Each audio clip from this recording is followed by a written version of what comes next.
Hello, everyone, and welcome back to Nightmare Narratives.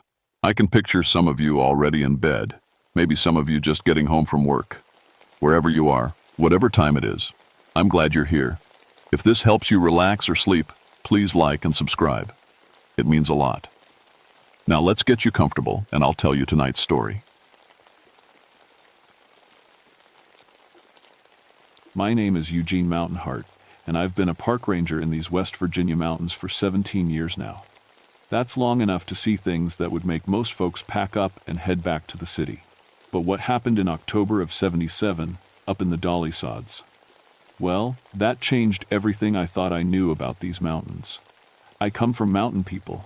My grandfather worked these ridges, and my father before me. We Mountainhearts know every trail, every creek, every cave from here to the state line. I've pulled 847 people out of trouble in these woods, lost hikers, broken bones, heart attacks, you name it. I know how to read weather, how to track, how to survive when everything goes wrong. Point is, I'm not some city boy who jumps at shadows. The Dolly Sods is different from the rest of the forest. It sits up on a plateau at 4,000 feet, all covered in ancient bogs and twisted trees. The red spruce up there grow all bent and gnarled from the wind. Fog rolls in, without warning, and the silence. Well, it's the kind of quiet that makes your ears ring, like the mountain itself is holding its breath. Local folks have always said strange things about the high bogs. Old-timers call them the hollering places because voices carry funny up there. Sound bounces off the rocks and swirls around in ways that don't make sense. My grandmother used to tell stories about spirits that lived in the bogs, things that could copy your voice to trick people. But those were just stories to keep kids from wandering off. At least, that's what I thought. It started on October 3rd, when 3 college kids from Pittsburgh didn't come back from their camping trip. Geology students, smart kids who knew how to handle themselves outdoors. They'd gotten permits for a week-long study of the bog formations up on the plateau. When they missed their check-in date, their professor called it in. Standard missing persons protocol in the backcountry. I'd done it hundreds of times. Pack extra gear, plot a search grid, coordinate with state police. My partner Jake Riversong met me at the trailhead at first light. Jake's Cherokee, been ranging almost as long as me. If anyone could track those kids, it was us. The hike up to their campsite takes about 6 hours if you know the trails. We made good time, even with the heavy packs. Weather was turning cold early that year. Temperature had dropped 20 degrees overnight, and there was ice forming on the puddles. Not unusual for October in the high country, but it made me worry about the students. We found their camp just before noon. That's when things started feeling wrong. The tents were still there, perfectly set up in a neat triangle around a cold fire pit. All their gear was laid out like they'd just stepped away for a minute. But here's the thing that made my skin crawl. Every single item was arranged in perfect circles. Sleeping bags rolled and placed in circles, cooking pots stacked in circles. Even their boots were lined up in little circles around each tent. Kids don't camp like this, Jake said, walking around the site. He was right. College students are messy. They leave gear scattered, food half-eaten, clothes hanging on branches. This looked like someone had come through and organized everything with a ruler. I called out their names: Jennifer, Mark, and David. My voice echoed weird off the rock formations, coming back all twisted and layered. Jake shot me a look. "Don't like how that sounds," he said. We spent 2 hours searching the area around the camp, found their tracks leading away from the site, heading toward the big bog to the east. The prints were clear in the soft ground, 3 sets of hiking boots, walking in single file. But about 50 yards from camp, something strange happened to those tracks. They started going in circles. Perfect circles, maybe 30 feet across. Round and round, like the 3 of them had. Just started walking in circles for no reason. The tracks went around maybe 10 times, getting closer to the center with each loop. Then, they just stopped. Right at the edge of the bog, the footprints ended like the students had vanished into thin air. Jake knelt down by the last footprint. "This doesn't make sense, Gene. Look at this." The final track was pressed deep into the mud, deeper than a normal step. Like someone had been standing there for a long time, or like they'd been pulled down into the earth. That's when we heard it. A voice calling from somewhere out in the bog. Faint, but clear enough to make out words. "Help us, please, we're lost." It was a woman's voice, young, scared. Had to be Jennifer, one of the missing students. I grabbed my radio to call for backup, but all I got was static mixed with something that sounded like voices talking backwards. The compass on my belt was spinning like a broken toy. "Something's wrong with the gear," I told Jake. He was staring out at the fog rolling over the bog. "It's not the gear," he said quietly. "My people have stories about places like this. Voice stealers, things that live in the old swamps and copy human sounds to hunt." I'd known Jake for 10 years, and he wasn't the type to spook easy. But right then, he looked genuinely afraid. The voice came again, closer this time.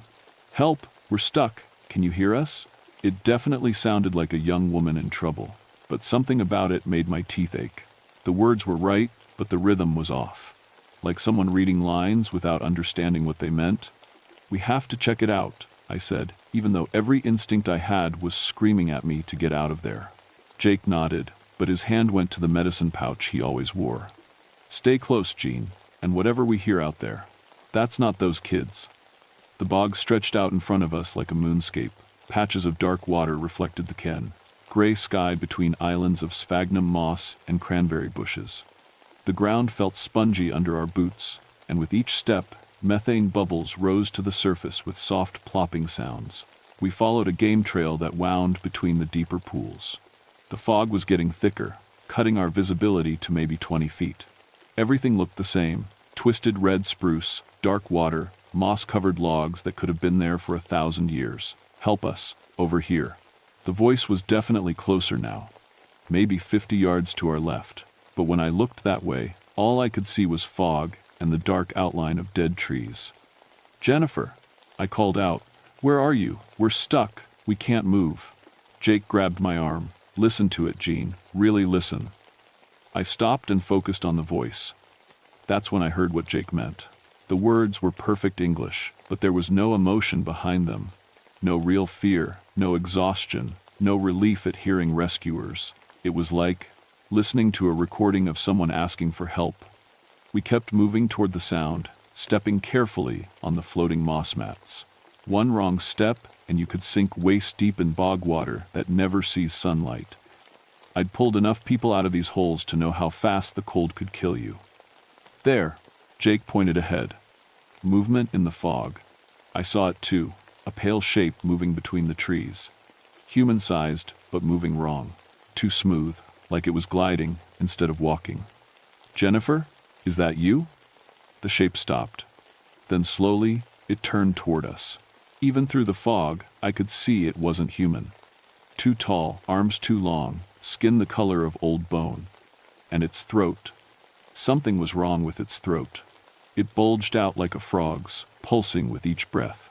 "Help us," it said in Jennifer's voice. "We're lost."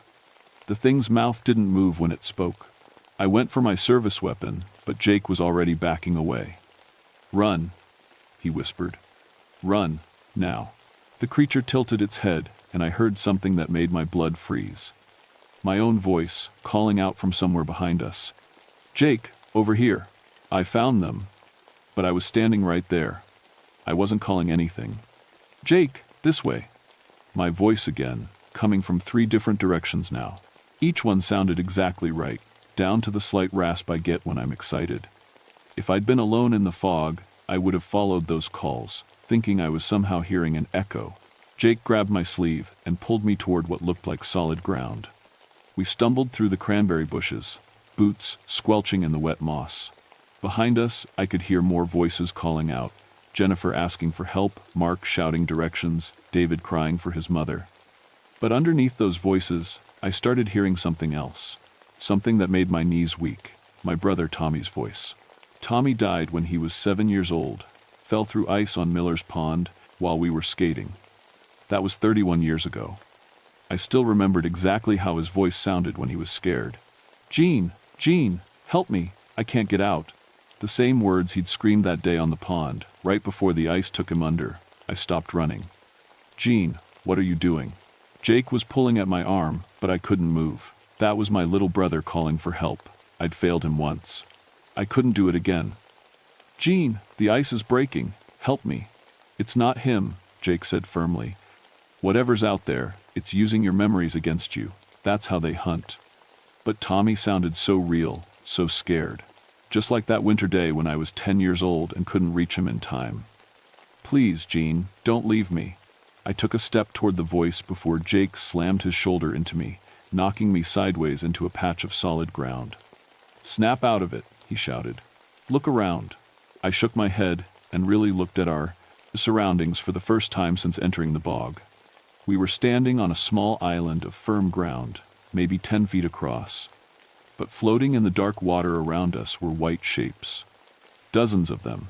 Bodies, old bodies, preserved by the acid bog water. Some looked recent, hiking clothes, modern backpacks still strapped to their shoulders. Others were older, dressed in clothes from decades past.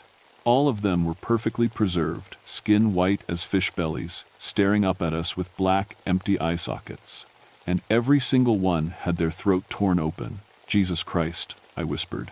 The voices around us were getting louder now.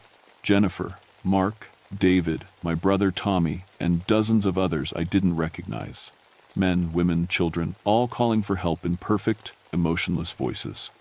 We need to get out of here, Jake said. Now.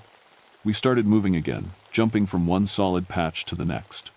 The fog was so thick now I could barely see Jake 3 feet in front of me. The voices followed us, always just out of sight, calling out for help in words that meant nothing. That's when I saw the tracks. Fresh boot prints in the mud, leading away from the bodies. 3 sets, just like at the campsite. Jennifer, Mark, and David. But these tracks weren't walking away from the bog. They were walking into it. Deeper and deeper, until the prints disappeared under the black water. Jake, I called softly. I think I know what happened to those kids. He turned back to look at the tracks, and his face went pale. They heard voices too, familiar voices, calling them into the deep water. A new voice joined the chorus then, young, male, with a slight Pittsburgh accent. Mom? Mom, is that you? I can see you. Mark, one of the missing students. But his voice was coming from under the water. I looked down at the bog beneath our feet. There, maybe 6 feet down in the dark water, I could see a pale face looking up at us. Mark's face, eyes open, mouth moving like he was still trying to call for help. But no bubbles came up, no sound from below. The voice was coming from somewhere else entirely. Mom, don't leave me down here. That's when I understood. The things in the fog weren't just copying voices. They were stealing them, taking them from the dead and using them to hunt the living. And somewhere out in that bog, floating with all the other bodies, Jennifer and David were still trying to call for help. Their voices trapped forever, being used to lure the next victims into the water. The fog parted for just a moment, and I got a clear look at the thing that had been following us. 7 feet tall, thin as a scarecrow, with skin like wet clay. Its throat was swollen to 3 times normal size, pulsing and moving like something alive was trapped inside. It opened its mouth, and Jennifer's voice came out. Please help us, we're so scared. Then Mark's voice. Mom, I want to come home. Then Tommy's. Gene, why didn't you save me? Jake pulled out a small leather pouch and started singing something in Cherokee. Low and rhythmic, words I didn't understand, but that seemed to push back against the fog. The creature took a step backward. Keep singing, I told him. Whatever you're doing, it doesn't like it. But even as the thing retreated, I could hear more voices joining the chorus. Dozens of them now. All the people who disappeared in these mountains over the years. All of them calling out from the dark water, their voices stolen and twisted into hunting calls. And in the distance, I could see more shapes moving through the fog. Tall, pale shapes with bulging throats, coming toward us from every direction. We weren't just dealing with one creature. We were surrounded by a whole nest of them. Jake's singing grew stronger as the pale creatures closed in around us. His voice seemed to create a bubble of clear air, pushing back the fog, and keeping the things at a distance. But I could see at least 6 of them now, circling us like wolves. How long can you keep that up? I asked. Not long enough. He panted between verses. The voices were getting more aggressive, more desperate. I heard my mother calling my name, my ex-wife begging me to come home, even my old drill sergeant from basic training shouting orders. Every voice from my past, perfectly copied, all trying to get me to step off our little island of safety. That's when I noticed something that made my stomach drop. Jake's Cherokee song was keeping the creatures back, but the water level around our island was rising. The bog was flooding, slowly but steadily. In maybe 20 minutes, we'd be standing in waist-deep water with nowhere to run. They're not just hunting us, I realized. They're hurting us, driving us into deeper water where they can take us easier. Jake nodded grimly, but kept singing. One of the creatures stepped forward, testing the edge of his protective song. When it hit the barrier, its throat bulged even more, and my father's voice came out. "Eugene, you always were a disappointment, just like when you let Tommy die." Those words hit harder than any physical blow. My father had never said anything like that, but the voice was perfect. Every inflection, every pause, exactly right. "Don't listen," Jake managed between verses. "It's reading your pain." But more voices joined in. My grandmother telling me I was worthless, my first girlfriend laughing at me, Tommy crying, saying it was my fault he drowned. I could feel myself starting to crack. The guilt I'd carried for 30 years was being used against me, amplified and twisted until I could barely stand. "I have to help him," I whispered, taking a step toward the water. Jake grabbed me without breaking his song. Through his medicine pouch, he pulled out a small chunk of iron ore and pressed it into my hand. The moment the metal touched my skin, the voices became muffled, distant. "Iron breaks their power," he said quickly. "My grandfather taught me. These things are old, from before iron came to the mountains." I gripped the iron tight and felt my head clear. The creatures were still there, still circling, but their voices had less power over me. That's when we heard the helicopter. The distant thrum of rotors echoed across the bog, getting closer. Someone had finally gotten worried enough to send air support, but instead of relief, I felt pure terror. The rescue team would hear the voices too. They'd try to help, and they'd end up just like Jennifer, Mark, and David. I pulled out my emergency flare and fired it into the sky. The red light cut through the fog like a knife, and I heard the helicopter change direction, heading straight for us. "No," I called out, waving my arms. "Stay back, don't land." But my voice was lost in the engine noise. The chopper came in low, looking for a good place to set down. That's when the creatures made their move. All 6 of them started calling out at once, but not random voices this time. They'd somehow learned to mimic the radio protocols. The standard emergency responses. "This is Ranger Mountain Heart." My own voice called from the fog. "We have multiple casualties. Need immediate medical evacuation." "Roger that," came the pilot's voice over the radio. "Setting down now." "No." I screamed into my radio, but it was just static. The iron in my hand was disrupting my own equipment too. The helicopter touched down on what looked like solid ground about 100 yards away. 2 paramedics jumped out, running toward the voices, calling for help. I watched in horror as they disappeared into the fog, following the false distress calls. Within minutes, I could hear their voices too, calling out from the dark water, begging their families to come save them. "We have to do something," I told Jake. His song was getting weaker. Sweat was pouring down his face, and I could see him starting to shake from exhaustion. "The iron," he gasped. "If we can get a big piece to the center of their nest, break the whole thing." I looked around desperately. The helicopter was still sitting there, rotors spinning, pilot probably wondering where his crew went. Helicopters have lots of iron, the engine, the frame, the rotor assembly. "Can you hold them for 2 more minutes?" Jake nodded, though I could see it was costing him everything. I splashed into the knee-deep water, moving as fast as I could toward the helicopter. The voices followed me, but the iron ore in my hand kept them at bay. Behind me, I could hear Jake's song getting more desperate, more strained. The pilot saw me coming and opened the door. "Where are my guys? What's going on out there?" "Radio for backup," I shouted over the engine noise. "Tell them to bring iron, lots of it. Railroad spikes, rebar, anything." "What the hell are you talking about?" I didn't have time to explain.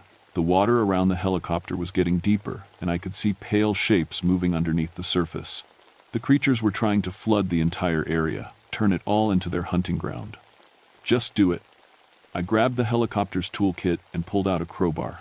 Solid iron, about 3 feet long. When I turned back toward Jake, my heart stopped. He was gone. The island where we'd been standing was empty, except for his hat floating on the dark water. His song had stopped, and the fog was closing in fast. But I could hear his voice now, calling from the bog. "Gene, over here, I found a way out." Perfect Cherokee accent, exact same inflection he always used. But Jake was floating 6 feet underwater with the rest of them. I was alone with 6 throat-swollen monsters and their stolen voice collection, standing waist-deep in freezing bog water with nothing but a crowbar and a chunk of iron ore. The helicopter pilot was screaming into his radio, trying to raise anyone who could make sense of what was happening. But I knew no backup was coming. Not in time. The creatures started moving in, and this time they brought every voice they'd ever stolen. Men, women, children, all calling my name, all begging for help, all trying to lure me into the deeper water where they could add my voice to their collection. But as they got closer, I noticed something important. They weren't just randomly using voices. They were using the voices of people I'd failed to save, a hiker I'd found 3 days too late, a climber who'd fallen while I was on another call, a little girl who'd drowned in a flash flood because I couldn't reach her in time, every rescue that had gone wrong, every person I couldn't save. This wasn't random hunting, it was personal. These things had been watching me for years, learning my failures, collecting the voices of my guilt, and now they wanted to add my voice to their chorus, to use my calls for help to lure other rangers into the bog. The largest creature stepped forward, its throat so swollen it looked like it might burst. When it opened its mouth, Tommy's 7-year-old voice came out, crystal clear. "Gene, I forgive you for letting me die, but you have to come help the others now. They're all waiting for you down here in the cold, dark water." I raised the crowbar, though I had no idea if iron could actually hurt these things. "Come on," I said, surprised by how steady my own voice sounded. "Let's see whose voice you steal next." The largest creature moved closer, its bulging throat pulsing with each stolen voice it contained. I could see now that the swelling wasn't natural, it was full of something. Things moving under the skin, like trapped birds. "Gene," it said in Tommy's voice, "remember when we used to sing together? Mama's hymns in the old church?" That stopped me cold. "Tommy?" "And I used to sing hymns with our grandmother every Sunday at the little mountain church. Old songs, older than the mountains themselves. Songs our great-grandmother had brought over from Ireland. 'Come Down the Mountain' was Tommy's favorite. He'd sing it while we walked the ridge trails, his little voice echoing off the rocks. The creature's throat bulged larger. "Sing with me, Gene, like old times." But as it spoke, I realized something.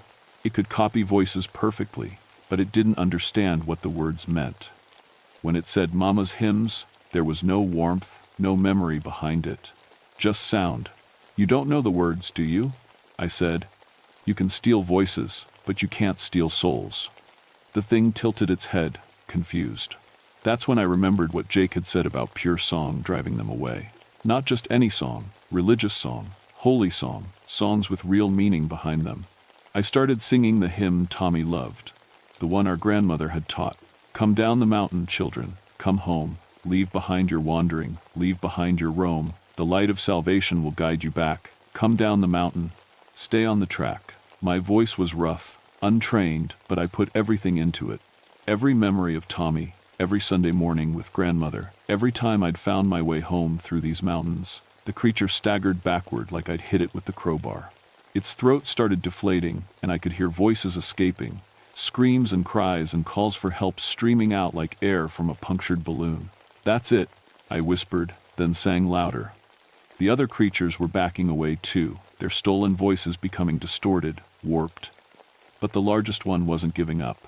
Its throat swelled even bigger, and suddenly every voice it had ever stolen started talking at once.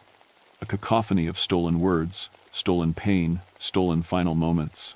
Dozens of people, all talking over each other, all begging for help that never came. The sound was so horrible, I almost dropped to my knees.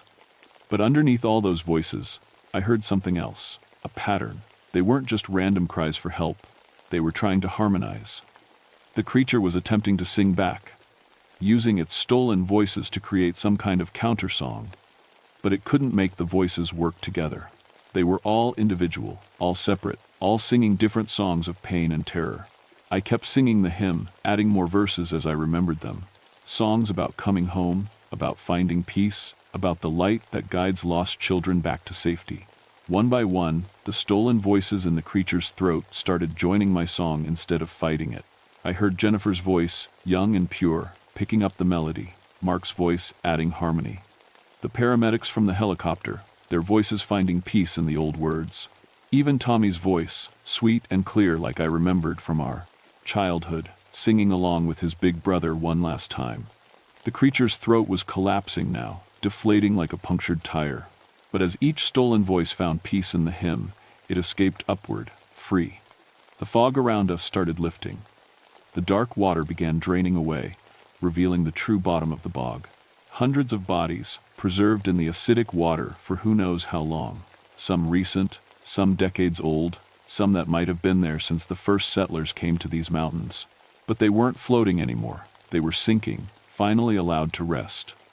The largest creature made one last desperate attempt, using my own voice to sing a twisted version of the hymn.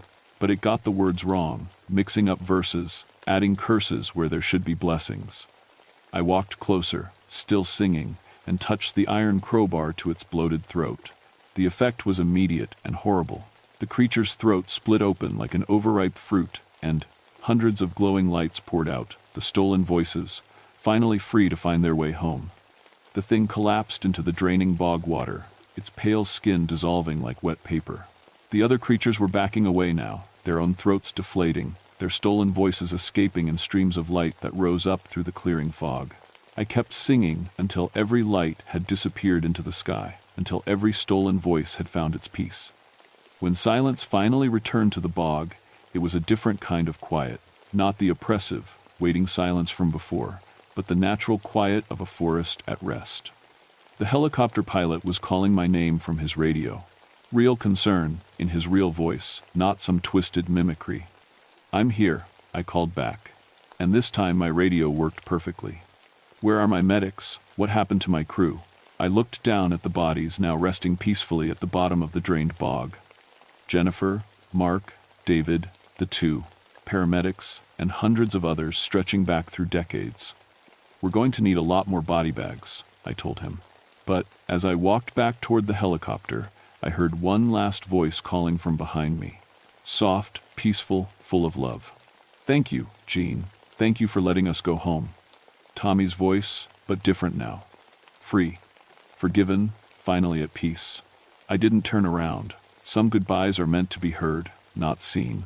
The official report called it a catastrophic bog failure caused by unusual seismic activity.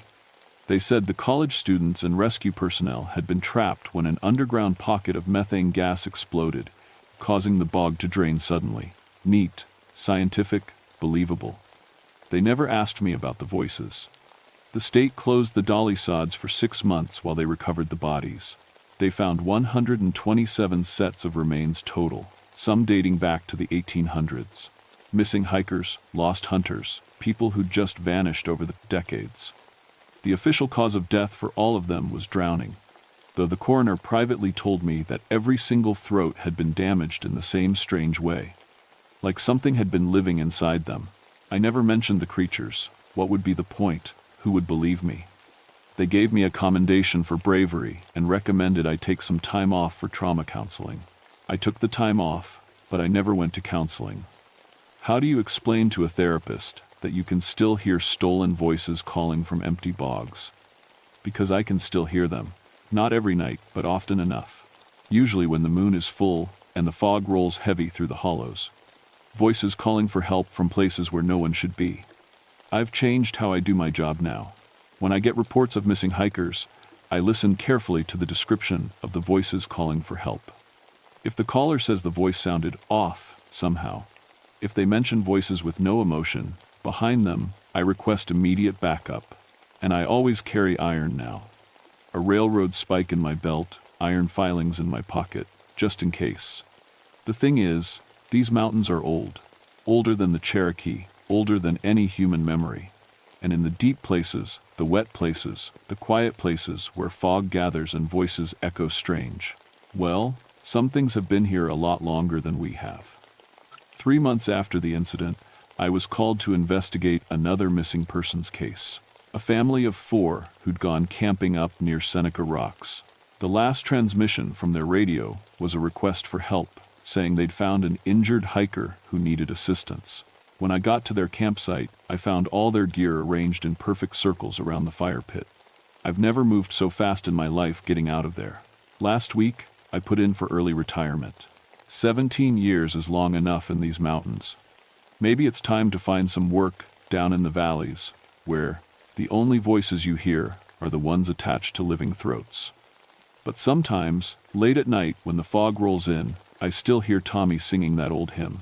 Not stolen now, not twisted into something hungry and wrong. Just my little brother's voice, pure and happy, the way I remember it from before the ice took him. And sometimes I sing along, adding my voice to his across the years and the darkness. Some voices, once you set them free, never really leave you. And maybe that's the way it should be.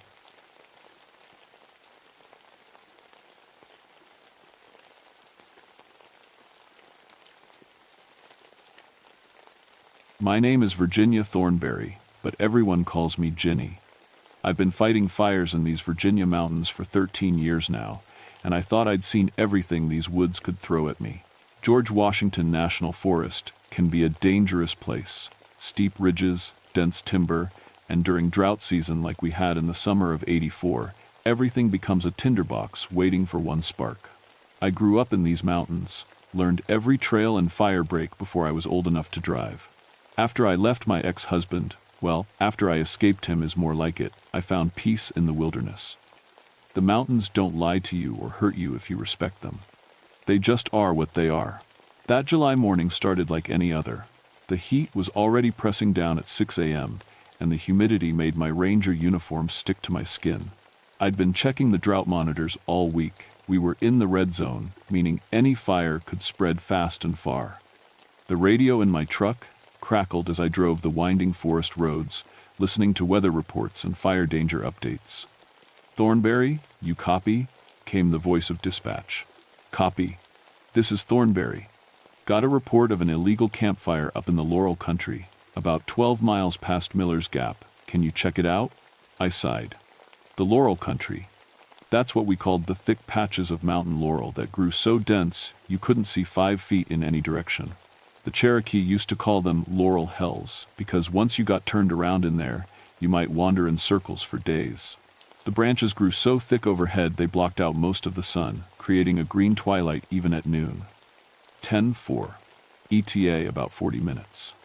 I grabbed my gear, my Pulaski fire axe, first aid kit, citation book, and radio, and headed deeper into the mountains.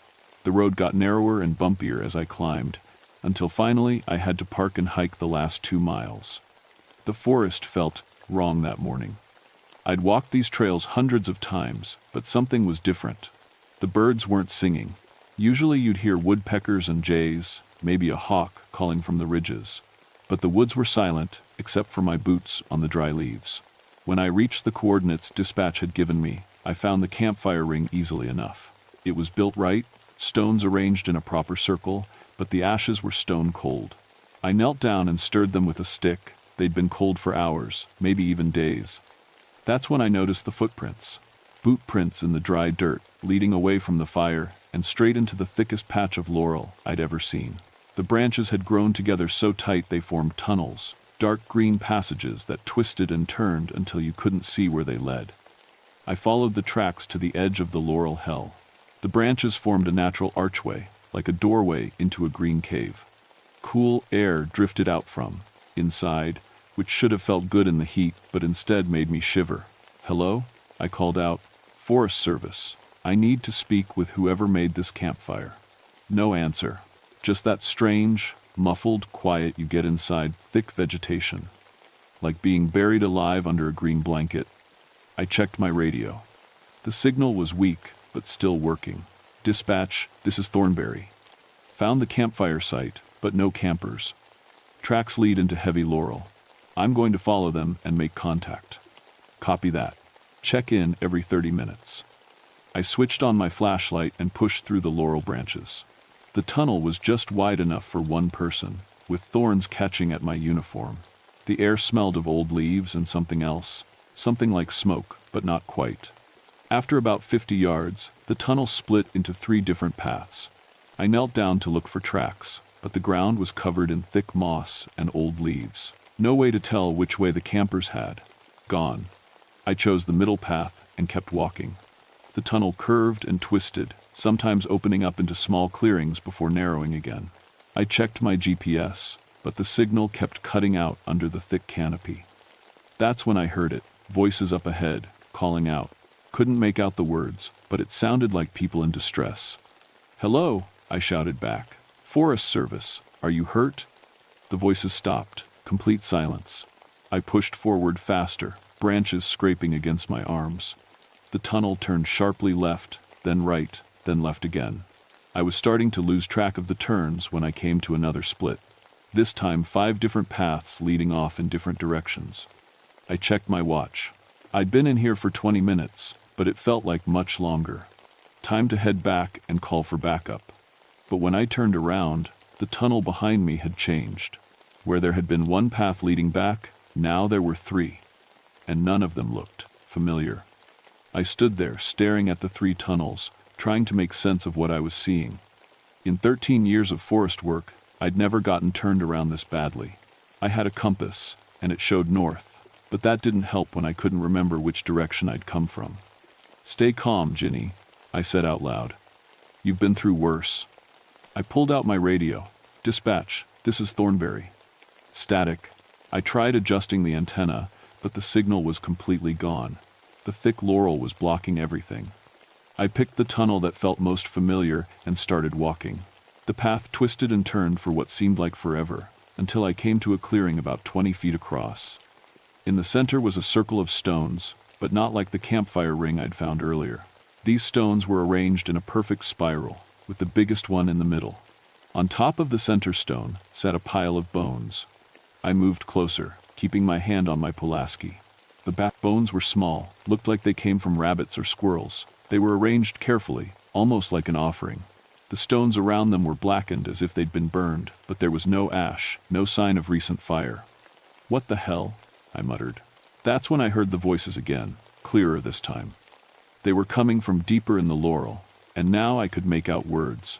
"Help us, we're lost, can't find the way." I called back, "Keep talking, I'll find you." But the voices faded away, like they were moving further off. I left the spiral clearing and pushed deeper into the laurel hell. The tunnels were getting narrower, and the air was getting colder. My flashlight beam seemed dimmer too, even though I'd put in fresh batteries that morning. The path split again, and this time I saw something that made my blood run cold. There were fresh boot prints in the moss, the same prints I'd followed from the campfire. But they were going in both directions, like someone had walked the same path back and forth, over and over. I followed the prints to the right. The tunnel curved around and opened into another clearing, smaller than the first. This one had a circle of stones too, but these were arranged differently, more like a cage than a spiral.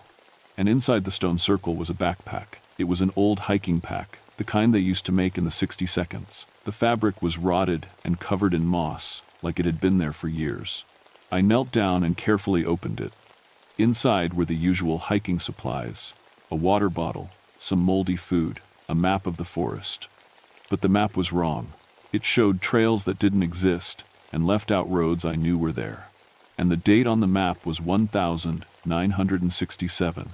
At the bottom of the pack was a wallet. The driver's license inside showed a young man named Robert Chen, age 23. The license was from 1967, and it was issued in California. Robert Chen. I knew that name. He'd been one of the missing hikers from the late 60 seconds, part of a group that had disappeared somewhere in the national forest. They'd never found the bodies, just abandoned cars in the parking areas. I stood up fast, my heart pounding. This couldn't be right. If Robert Chen had been missing since 1967, how were his things still here?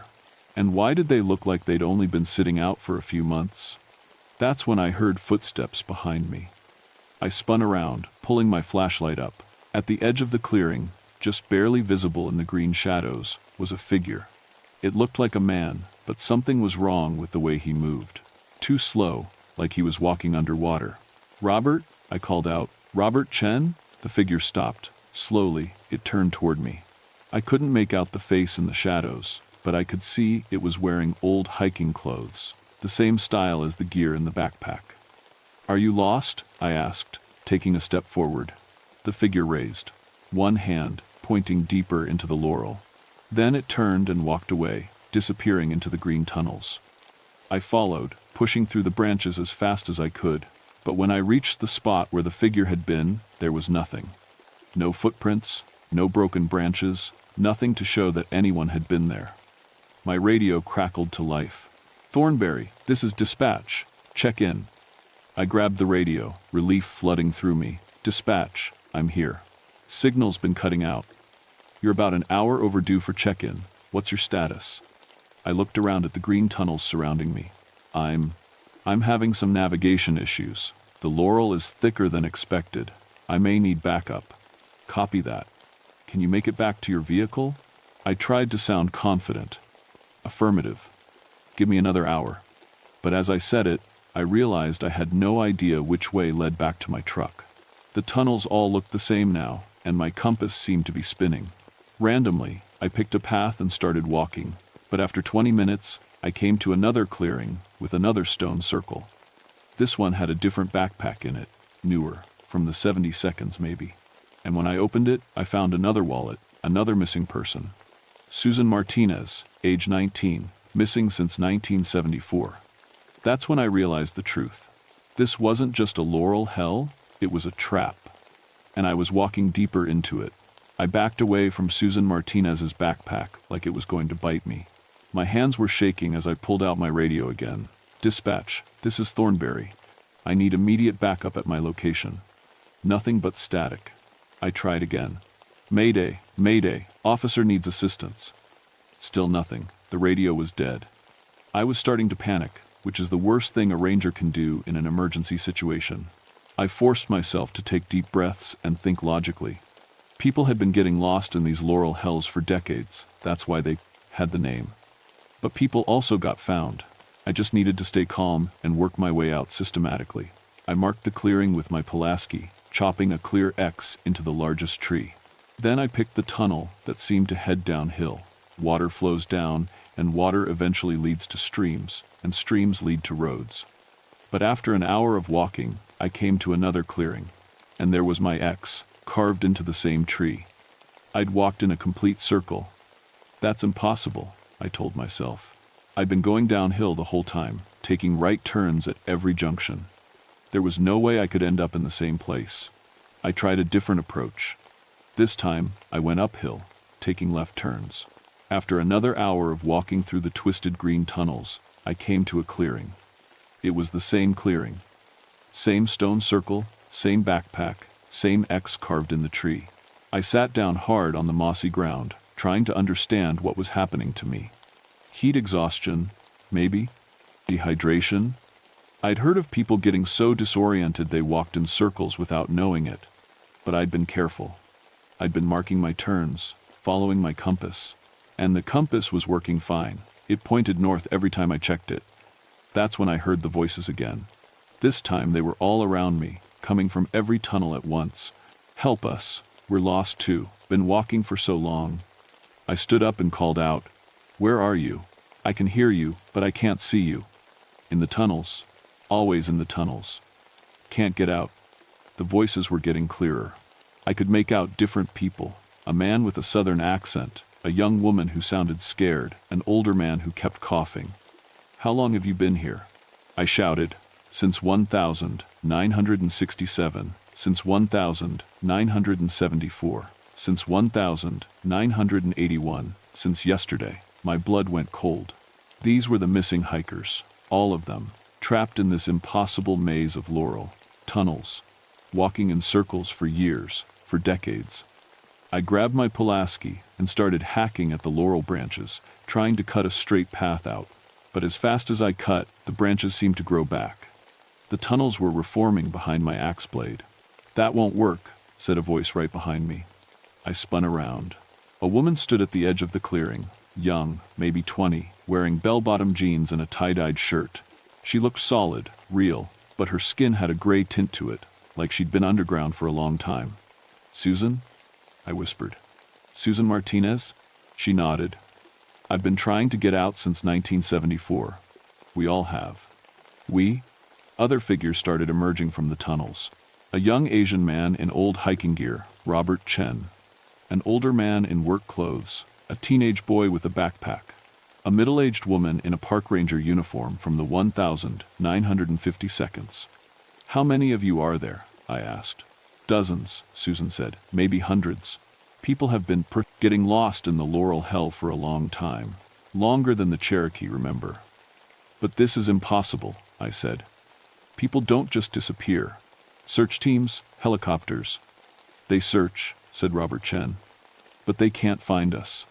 This place, it's not really part of the world anymore. It's something else." "What do you mean?" The old ranger stepped forward. Her uniform was different from mine, with patches I didn't recognize. "Name's Betty Hawkins. I disappeared in 1953 while investigating reports of strange fires in the Laurel country. Took me a while to understand what this place really is." "Which is?" "A trap. A spirit trap. Something old and angry lives at the center of this maze. It feeds on people who get lost, feeds on their fear, their confusion, their desperation." "That's crazy," I said, but even as I said it, I knew it wasn't. I'd felt it myself, the wrongness in the air, the way the tunnels seemed to shift when you weren't looking.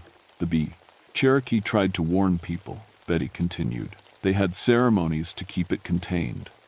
But white settlers didn't listen. They thought the warnings were just superstition. "So what happens to us?" I asked. "Do we just stay here forever?" Susan nodded sadly. "We walk the tunnels. We call out to new people who get lost, hoping someone will find a way out. But no one ever does." "There has to be a way," I said. "There's always a way." "The spirit gets stronger with each person it traps," Robert said. "The maze gets bigger, more complex. It's been growing for over a century." I looked around at the lost souls surrounding me. They all had the same look in their eyes, hopelessness, resignation. They'd given up. But I wasn't ready to give up. I was a forest ranger. I'd fought fires that seemed unstoppable, rescued hikers from impossible situations. I didn't believe in no-win scenarios. "This spirit," I said to Betty. "Where is it exactly?" "At the center of the maze." "But the center moves. It's never in the same place twice." "How do you know?" "Some of us have tried to find it. The ones who get close, they don't come back." I thought about that. A spirit that controlled a maze, that fed on lost souls. In all the Cherokee legends I'd heard growing up, spirits like that had one weakness. They were bound to their territory by whatever created them in the first place. "Betty, you said something about strange fires when you disappeared. What kind of fires?"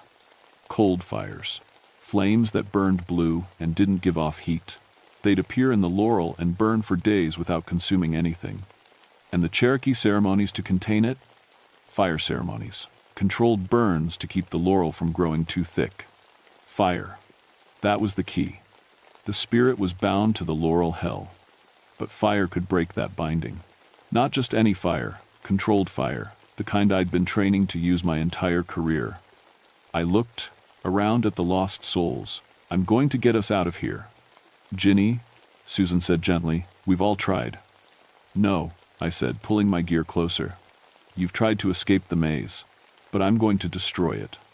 The lost souls stared at me like I'd lost my mind. Maybe I had. But I knew fires, and I knew the forest. If this spirit was bound to the Laurel Hell, then I could break that binding. "I need to get to the center," I told them. "The real center, where the spirit lives." "It's too dangerous," Betty warned. "The closer you get to the center, the stronger it becomes. The maze itself fights you. Then I'll fight back." I opened my gear bag and pulled out my emergency fire kit, waterproof matches, fire paste, chemical starters. Every ranger carried enough supplies to start a signal fire or a controlled burn in an emergency. "Fire won't work," Robert said. "We've tried. The branches are too green, too thick with moisture." "You've tried regular fire." "I'm talking about a controlled burn. with chemical accelerants, hot enough to burn green wood. I started moving toward one of the tunnels, but Susan grabbed my arm. "Ginny, please, don't do this. We've lost too many people trying to fight it. Just stay with us. It's not so bad after a while. You forget about the outside world." I looked at her. This young woman who'd been trapped here for 10 years, who'd given up hope of ever seeing her family again. "No," I said, "I'm not giving up, and neither should you." I shook free and headed into the tunnel that felt most wrong, most unnatural. If the spirit was at the center, then the wrongness would get stronger as I got closer. The tunnel sloped downward, and the air got colder with each step. The laurel branches overhead grew thicker, blocking out more and more light. My flashlight beam seemed to bend and twist, like the air itself was distorted. Behind me, I could hear the voices of the lost souls calling out, warnings, begging me to come back. But their voices got fainter as I went deeper. The tunnel split into 4 paths, then 8, then 16. Each split, I chose the path that felt most wrong, most threatening. My skin crawled, my hair stood on end, every instinct told me to turn around and run. But I kept going. The tunnels were getting narrower now, forcing me to crawl in places. Thorns tore at my uniform and skin. The cold was bitter, like winter air, but I could see my breath steaming. That's when I started to hear it. A sound like wind through dry leaves, but there was no wind. It was coming from up ahead, growing louder as I approached.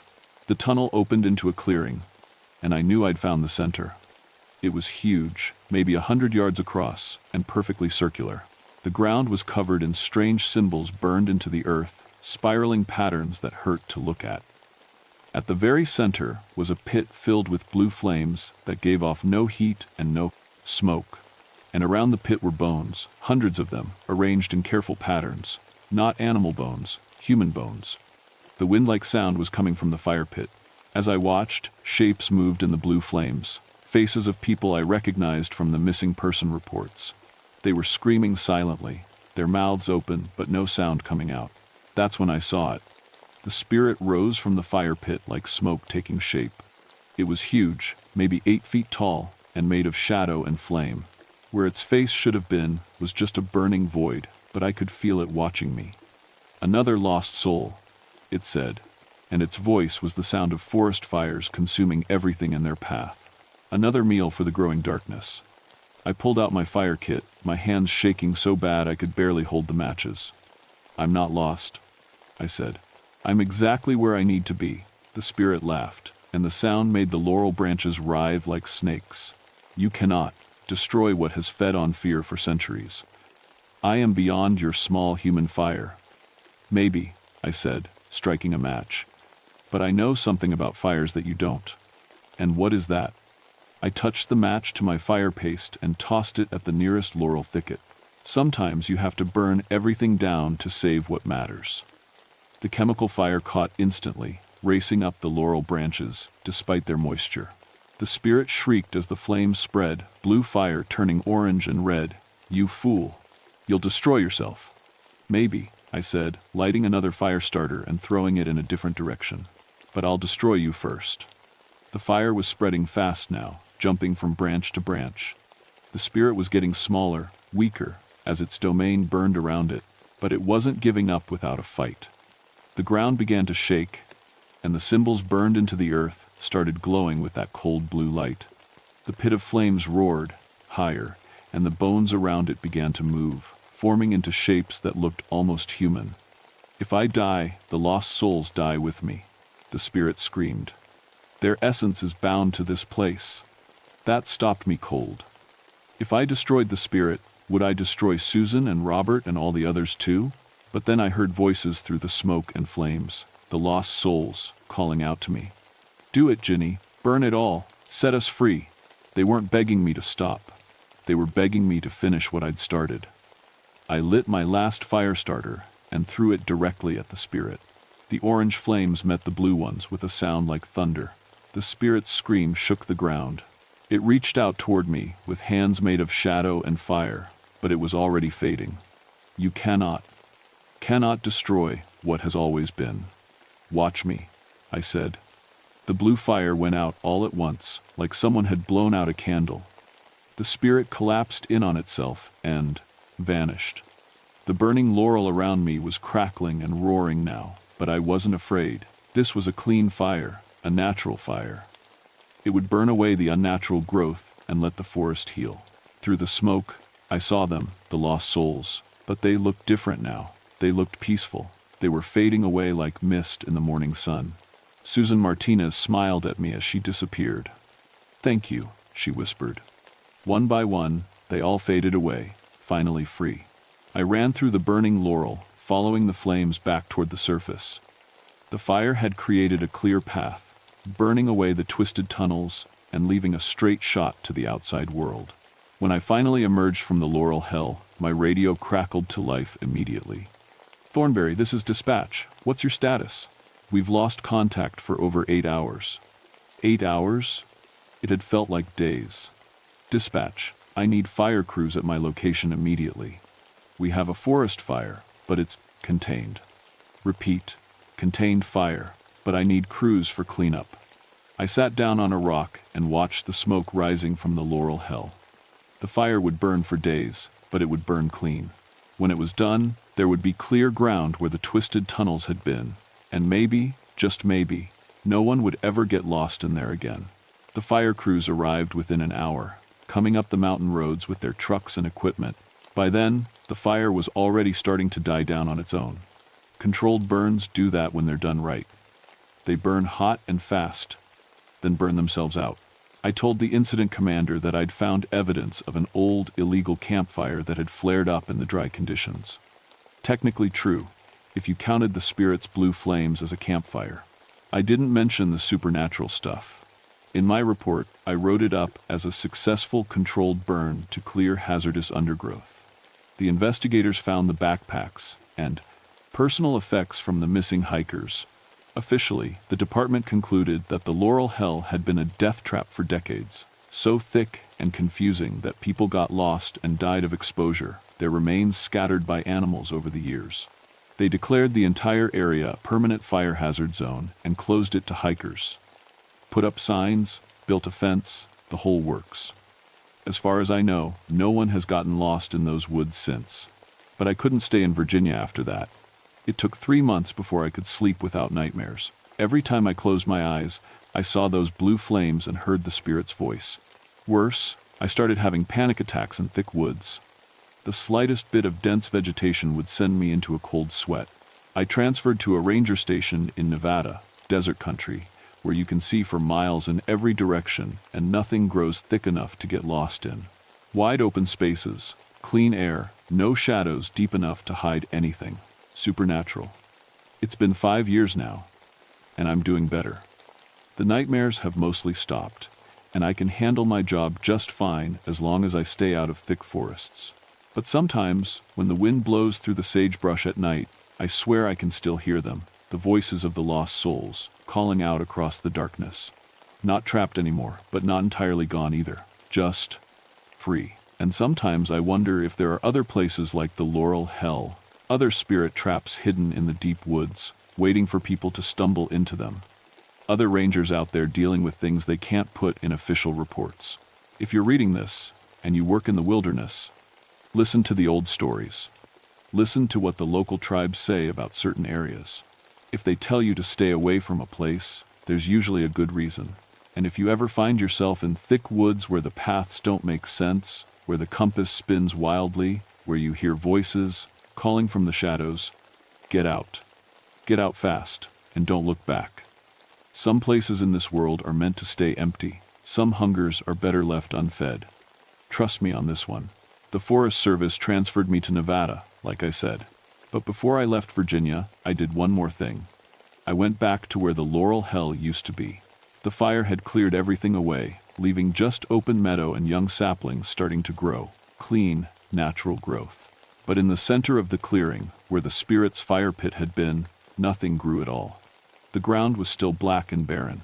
I stood there for a while, making sure I didn't feel anything wrong. No cold spots, no strange sounds, no feeling of being watched. Just normal forest, the way it should be. But as I was leaving, I found something that made me stop cold.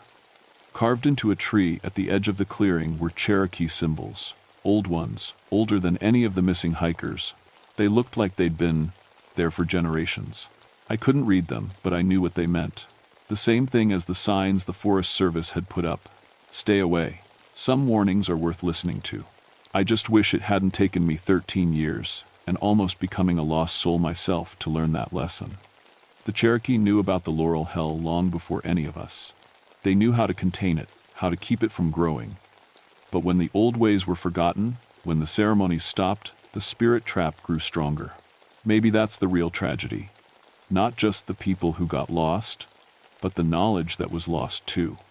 The understanding that some places in this world aren't meant for human beings. I think about that sometimes, out here in the Nevada desert where the sky goes on forever and there's nowhere for shadows to hide. I think about the balance between the human world and the wild world, and what happens when that balance gets broken. And I remember the voices of the lost souls, finally free after decades of wandering. That's what keeps me going on the bad days, knowing that Susan Martinez and Robert Chen and all the others are finally at peace. But I also remember the Spirit's words, "You cannot destroy what has always been." Maybe I didn't destroy it. Maybe I just moved it somewhere else. Maybe it's out there right now, looking for a new place to build its maze, to trap new souls. That's the thing about fighting monsters. You never really know if you've won. You just hope you've bought some time, saved some lives, made the world a little bit safer. And you listen to the wind at night, just in case you hear voices calling from the darkness again. Because somewhere out there, in some deep woods where the paths don't make sense, there's always another laurel hell waiting to be found. Just remember what I told you. If you hear voices in the forest, don't follow them. And always, always carry fire.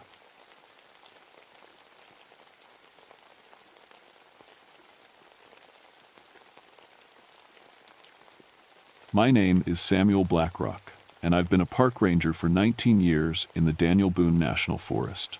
Most folks think my job is all about campfires and lost hikers, but the truth is, I spend most of my time keeping people safe underground. See, this part of Kentucky is riddled with old coal mines, and every year some fool thinks they can explore them without knowing what they're walking into. I know mines better than most. My daddy worked the coal for 32 years before a roof collapse took him when I was 16.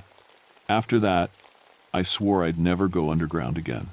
But life has a funny way of pushing you toward the very thing you're running from. When the Forest Service needed someone who understood mine safety, they came knocking on my door. Now I'm 43, and I've pulled more people out of underground trouble than I care to count. I know how to read gas levels, how to spot unstable timber, how to navigate flooded shafts in the dark. I carry the best equipment money can buy: gas detectors, emergency breathing gear, enough rope to reach the bottom of any mine in these mountains. But I never believed in mine ghosts. Not until December of 1962, when 3 teenagers went missing near the old Blackwater mine. It was the worst winter storm we'd seen in years. Ice covered everything, making the mountain roads nearly impossible to drive. The mine entrance, what was left of it, sat in a hollow so remote that even in good weather it took an hour to hike there from the nearest road. The mine had been sealed after a disaster in 1943, when 23 miners got trapped during a roof collapse.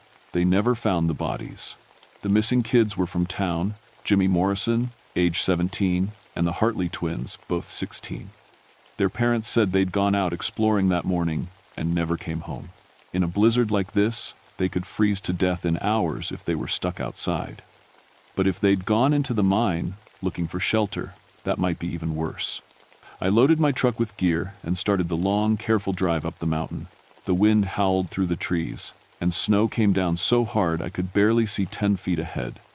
Every few minutes, I had to stop and scrape ice off my windshield. When I finally reached the trailhead, I could see fresh tire tracks in the snow, probably the kid's car.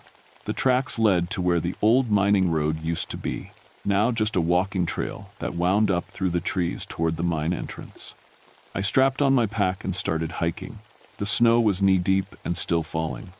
My breath came out in white puffs, and the cold bit at my face like tiny needles. But I knew these mountains, and I knew how to move through them, even in weather like this. It took me nearly 2 hours to reach the mine. What I found there made my blood run cold. The kids had definitely been here. Their footprints were clear in the snow around the entrance, or what should have been the entrance. The mine had been sealed with concrete and steel back in 1943, but someone had broken through. The opening was just big enough for a person to squeeze inside. Fresh footprints led straight into the dark. I pulled out my flashlight and gas detector. The device beeped as it warmed up, then settled into a steady green light, safe air, at least near the entrance. I called out into the darkness. "Jimmy, Sarah, Lisa, can you hear me?" My voice echoed back from deep underground, but there was no answer. Just the sound of wind whistling through the mine entrance, and something else. Something that made the hair on the back of my neck stand up. It sounded almost like singing. A low, rhythmic chant, like men working together on a hard job. But that was impossible. This mine had been empty for 20 years. I checked my equipment one more time and squeezed through the broken entrance into the Blackwater mine. The first thing that hit me was the smell. Not the dusty, stale air I expected from an old mine, but something fresher. Almost like the air was moving, being pumped from somewhere deeper underground.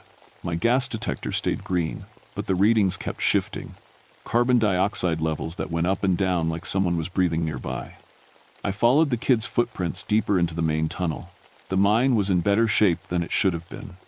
The timber supports looked solid, and the floor was clear of the debris I'd expect after 20 years of neglect. Someone had been maintaining this place, but that didn't make sense. The mine company had written it off completely after the disaster. About 100 yards in, I found the first thing that made me stop cold. There was a lunch pail sitting on a wooden crate beside the tunnel wall. It was old, the kind workers carried in the 1942nd, but it looked like someone had just set it down. I opened it with my gloved hand. Inside was a sandwich wrapped in wax paper, an apple, and a thermos that was still warm. Still warm. I checked my watch. It was past 4 in the afternoon, and the temperature outside was below freezing.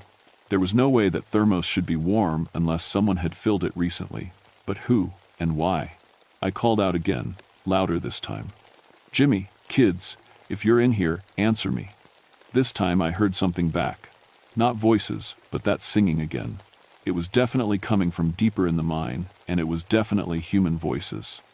Men singing together, low and steady, the kind of work song coal miners used to sing to keep time while they dug. But it was impossible. This mine had been empty since 1943. I followed the sound, my flashlight beam cutting through the darkness ahead. The tunnel split into 3 branches about 200 yards from the entrance. The kids' footprints went down the middle passage, so I followed them. That's when I started hearing the other sounds, pickaxes hitting stone, the creak and groan of mining equipment, the rumble of coal cars moving on tracks. But every time I stopped to listen closely, the sounds would fade away, leaving just that low singing and the echo of my own breathing. My gas detector was acting strange too. The readings kept jumping between normal and high methane levels, even though I couldn't smell any gas. Methane in a coal mine is deadly. It can explode with just a spark, but the levels I was seeing didn't match what my nose was telling me. I found the first kid about a quarter-mile down the middle tunnel. Jimmy Morrison was sitting against the tunnel wall, his eyes wide open, staring straight ahead. He wasn't moving, wasn't blinking, wasn't responding when I called his name. But he was breathing, and when I checked his pulse, it was strong and steady. He was holding a pickaxe in his hands. An old one, the kind they used in the 1942nd. The metal was worn smooth from years of use, and the wooden handle was stained dark with what looked like coal dust and sweat. But Jimmy Morrison had never worked in a mine. He was a high school kid from town whose biggest worry was passing algebra.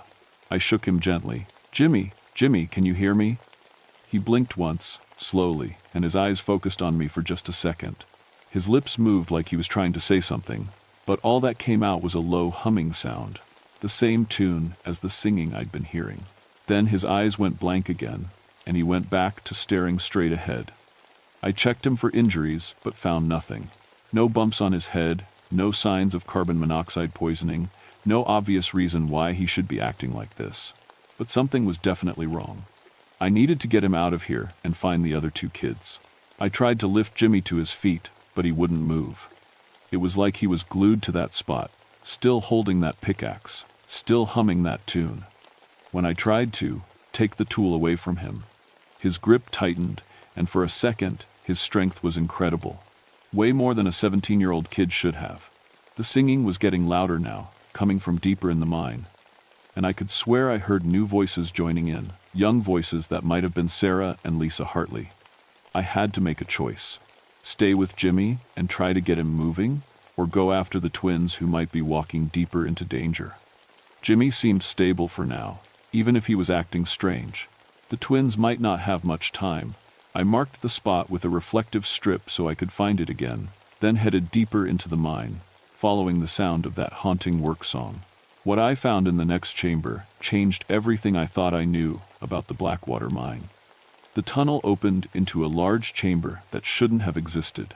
According to the mine maps I'd studied, this part of the Blackwater should have been solid rock. But here was a room the size of a school gymnasium, with tunnels branching off in all directions, and it was full of activity. Mining equipment was running everywhere.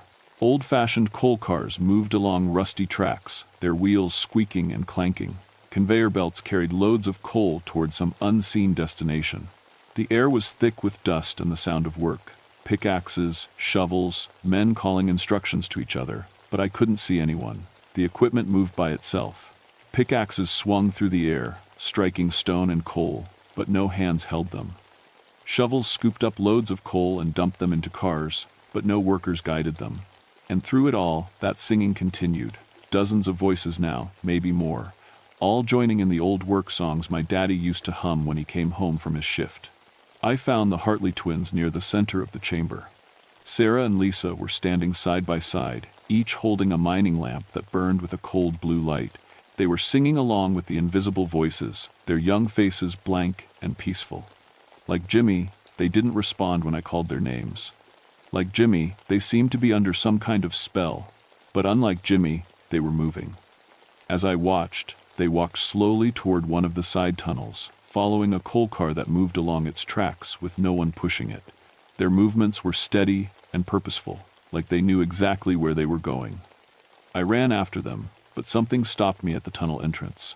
The air there was different, thicker, colder, and full of a presence I could feel but not see. My gas detector went crazy, beeping and flashing red warnings about dangerous air, but I still couldn't smell any gas. The device was reading something, but I couldn't figure out what. "Sarah, Lisa," I called into the tunnel. "Come back." For just a moment, both girls stopped and turned around. Their eyes focused on me, and I could see fear in them. Real, human fear. Like they were trapped inside their own bodies and couldn't get out. Lisa's mouth moved, and I could barely hear her whisper, "Help us." Then their eyes went blank again, and they disappeared into the darkness of the tunnel. I started to follow them, but a hand grabbed my shoulder. I spun around, flashlight raised, ready to fight. But there was no one there. Just empty air and the continuing sound of work all around me. But I had felt that hand, strong fingers, rough with calluses, gripping me tight enough to leave bruises. Then I heard a voice, clear as day, speaking right next to my ear. "Don't go down there, son. That tunnel ain't safe." The voice was familiar. It took me a moment to place it, but when I did, my blood turned to ice. It was my daddy's voice. The same Kentucky accent, the same tone he used when he was trying to protect me from something dangerous. But my daddy had been dead for 27 years, crushed under 1,000 tons of rock in a mine collapse just like this one. I backed away from the tunnel entrance, my heart pounding so hard I could hear it over the mining sounds. My flashlight beam swept across the chamber, and for just a second, I saw them. Men in mining gear, covered in coal dust, working with pickaxes and shovels. I could see their faces, tired, determined faces of men who'd spent their lives underground. Some of them I recognized from old photographs. They were the miners who died in the 1943 disaster, the ones whose bodies were never recovered. And there, swinging a pickaxe near the far wall, was my daddy. He looked exactly like he had the day he died, 46 years old, wearing his dented hard hat and his lucky work shirt. He was singing along with the others, that same song I'd heard him hum 1,000 times when I was a boy. When he saw me looking at him, he stopped working and walked over. I couldn't move, couldn't breathe, couldn't think of anything. Except that this was impossible.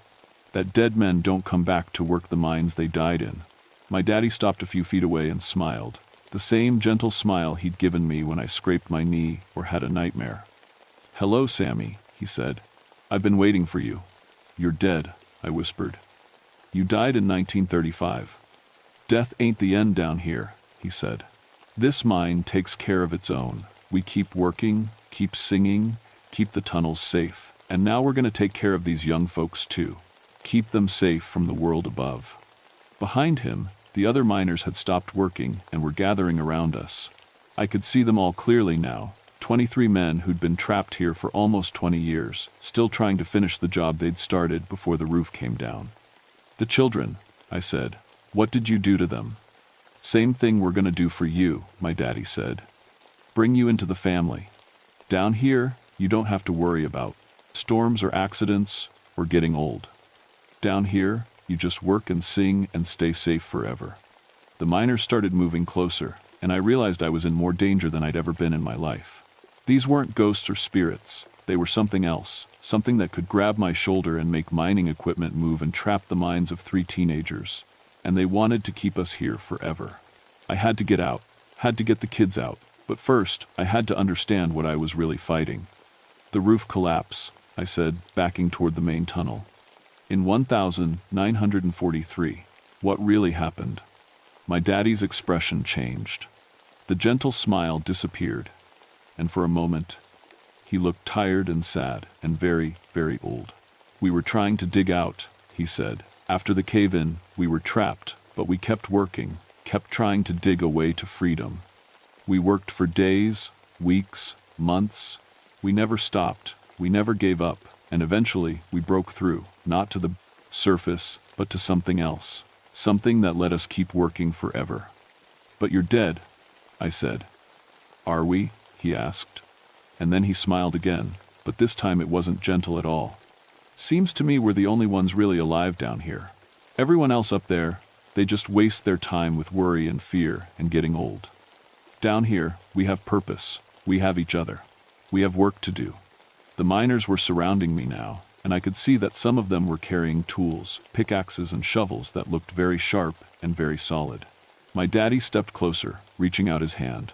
"Come on, Sammy," he said. "It's time to join the family business." That's when I ran. I ran through the main chamber, dodging mining equipment that seemed to move to block my path. Coal cars rolled across tracks to cut me off. Conveyor belts tried to sweep my feet out from under me. And behind me, I could hear the miners giving chase, their work boots pounding on stone, their voices raised in a song that was no longer gentle but angry and demanding.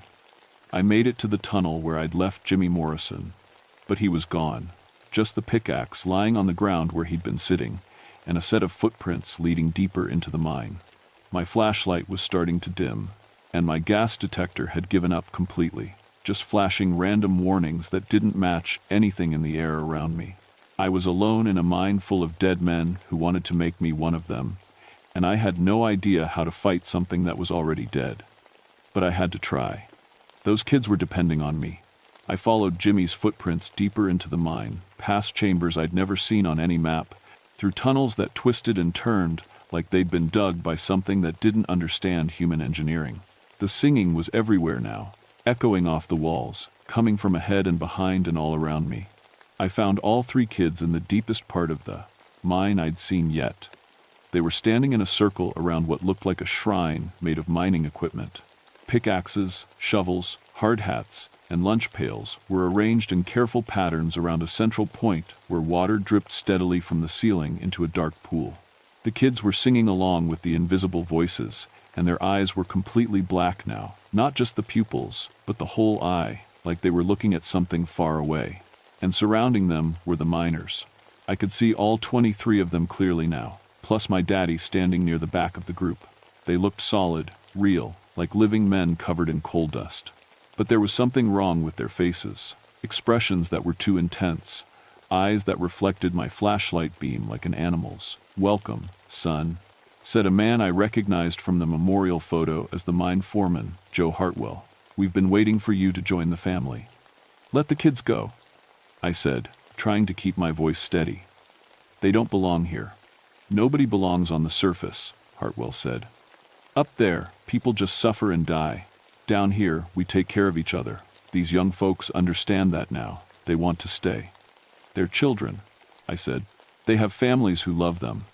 And we love them too, my daddy said, stepping forward, more than anyone on the surface ever could. We'll keep them safe forever, Sammy, just like we want to keep you safe. I looked at the kids again. Jimmy Morrison was 16 years old, too young to spend eternity swinging a pickaxe. The Hartley twins had just gotten their driver's licenses. They had whole lives ahead of them, dreams and plans and people who cared about them. This isn't safety, I said. This is a prison. The miners' faces changed. The false kindness disappeared, and I could see what they really were. Desperate, terrified men who'd been trapped underground for 20 years and had lost their minds in the darkness. You don't understand, Hartwell said, and his voice was getting louder, angrier. We died trying to get out. We dug and dug until our hands bled and our bodies gave out. But we kept going. We broke through to something beyond death, something that let us keep working, keep existing, and now we can share that gift with others. It's not a gift, I said. It's madness. Maybe, my daddy said, and now he was holding a pickaxe too. But it's better than what's waiting up there, better than growing old and weak and dying alone. The miners started moving closer, and I realized talking wasn't going to work. These men, or whatever they'd become, truly believed they were saving us. In their minds, trapping us in the mine forever was an act of love. But I had one more card to play. I started to sing, not one of their work songs, but something my daddy had taught me when I was small. A song about miners who died in a collapse, about the families they'd left behind, about the pain of being separated from the people you love. It was a sad song, a song about loss and grief and the terrible price of working underground. The effect was immediate. The miners stopped moving, stopped threatening, stopped everything. They just stood there listening, and I could see remembering in their faces, remembering what it felt like to be human, to love people, to miss the sunlight and the sound of children playing. My daddy started to cry. I miss her, he whispered. I miss your mother. I miss watching you grow up. I miss everything. Then let us go, I said gently. Let these kids go back to their families. Let them have the lives you never got to finish. For a moment, I thought it was going to work. The miners looked uncertain, conflicted. Some of them were nodding, like they were remembering something important. But then Hartwell shook his head violently. No, he shouted. We can't let them. Leave. If they go back up there, they'll forget us. They'll leave us alone down here forever. The spell broke. The miners surged forward, and I knew I had only seconds before they reached me. I did the only thing I could think of. I grabbed my emergency flare gun from my belt and fired it straight at the ceiling above the shrine. The flare exploded against the stone roof in a shower of red sparks and burning magnesium. And in that brilliant light, I could see the truth. The miners weren't solid at all. They were made of shadow and coal dust and 20 years of accumulated despair. The mine equipment that had been moving by itself was rusted and broken. The tunnels that seemed so well maintained were full of debris and standing water. But most importantly, I could see that the kids were standing on the edge of a deep pit, the same pit where the 23 miners had fallen to their deaths in 1943. One more step and they would have joined them forever. The flare burned for 30 seconds, and in that light, the truth became clear. The miners weren't trying to save us. They were trying to make us share their fate. The shrine was built around the collapsed shaft where they'd died, and they wanted company in their eternal prison. But the light also showed me something else. A way out. I grabbed Jimmy Morrison first, pulling him away from the edge of the pit. The pickaxe fell from his hands, and his eyes cleared immediately. He looked around in confusion and terror. "Where are we?" he gasped. "How did we get here?" "No time to explain," I said, dragging him toward Sarah Hartley. "Help me get your friends." Together, we pulled the twins away from the pit. The spell that had held them broke as soon as they stepped away from the shrine, and they collapsed, shaking and crying but alive and human again. The miners were screaming now, not in anger, but in despair. They could see their prisoners escaping, could feel their desperate loneliness returning. But they couldn't follow us into the light of the flare. They were bound to the darkness, to the pit where they'd died, to the endless work that kept them from facing what they'd really become. My daddy was the last one I saw before the flare burned out. "I'm sorry, Sammy," he said, and his voice was full of pain and regret. "I just wanted to see you again." "I know, Daddy," I whispered. "I love you too. But this isn't the way." Then the light died, and we were alone in the dark with 4 flashlights and a desperate need to get out of that mine before the singers realized we were gone. Getting the kids to the surface was the hardest thing I've ever done. They were weak and confused, and the mine seemed to fight us every step of the way. Tunnels that had been clear on the way in were suddenly blocked with debris. Passages that led straight out seemed to curve back on themselves. It was like the mine itself was trying to keep us, but we made it. Just as my flashlight finally died completely, I saw gray light ahead, the entrance, and the winter storm that was still raging outside. It was the most beautiful thing I'd ever seen. I radioed for medical help as soon as we reached my truck. The kids were taken to the hospital, where doctors found nothing wrong with them except exhaustion and mild hypothermia. They had no memory of what happened in the mine after the first few minutes. As far as they knew, they'd gotten lost in the dark, and I'd found them wandering near the entrance. That was fine with me. The mine entrance was sealed again the next week, this time with steel plates and concrete barriers that would take dynamite to break through. I recommended that the entire area be posted as a hazardous zone, and my superiors agreed without question. They trusted my expertise about mine safety. If only they knew the real reason I wanted that place locked up forever. I transferred to surface patrol the following month. Told my supervisor that I was getting too old to crawl around in underground spaces, that I wanted to focus on trail maintenance and wilderness rescue. He understood. After 19 years of mine work, most rangers would want to change. But the truth is, I can't go underground anymore. Every time I try, I hear the singing. Those old work songs echoing through the darkness, calling me home to a family that's been waiting in the deep places for almost 30 years now. Sometimes, on quiet nights when I'm patrolling the back country, I can hear them even on the surface. Faint voices carried on the wind, singing about the work that never ends, about the family that's always waiting, about the safety that can be found in the dark places beneath the earth. The Blackwater mine is sealed now, but there are dozens of other abandoned mines in these mountains. Places where men died in cave-ins and explosions and floods, where bodies were never recovered, where the work was never finished. I carry extra flares now when I patrol near those places. Light seems to be the only thing that keeps the singers at bay.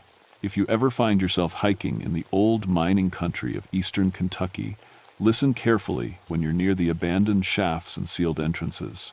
If you hear work songs echoing from underground, if you see fresh footprints leading into the dark, if you feel the urge to squeeze through broken barriers and explore the tunnels below, don't. Just don't.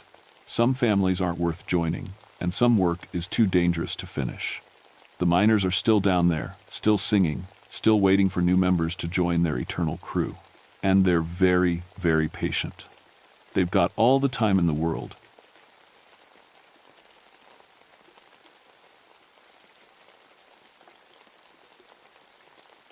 My name is Margaret Ironwood, and for 15 years I've been tracking everything from black bears to bootleggers through these Tennessee mountains.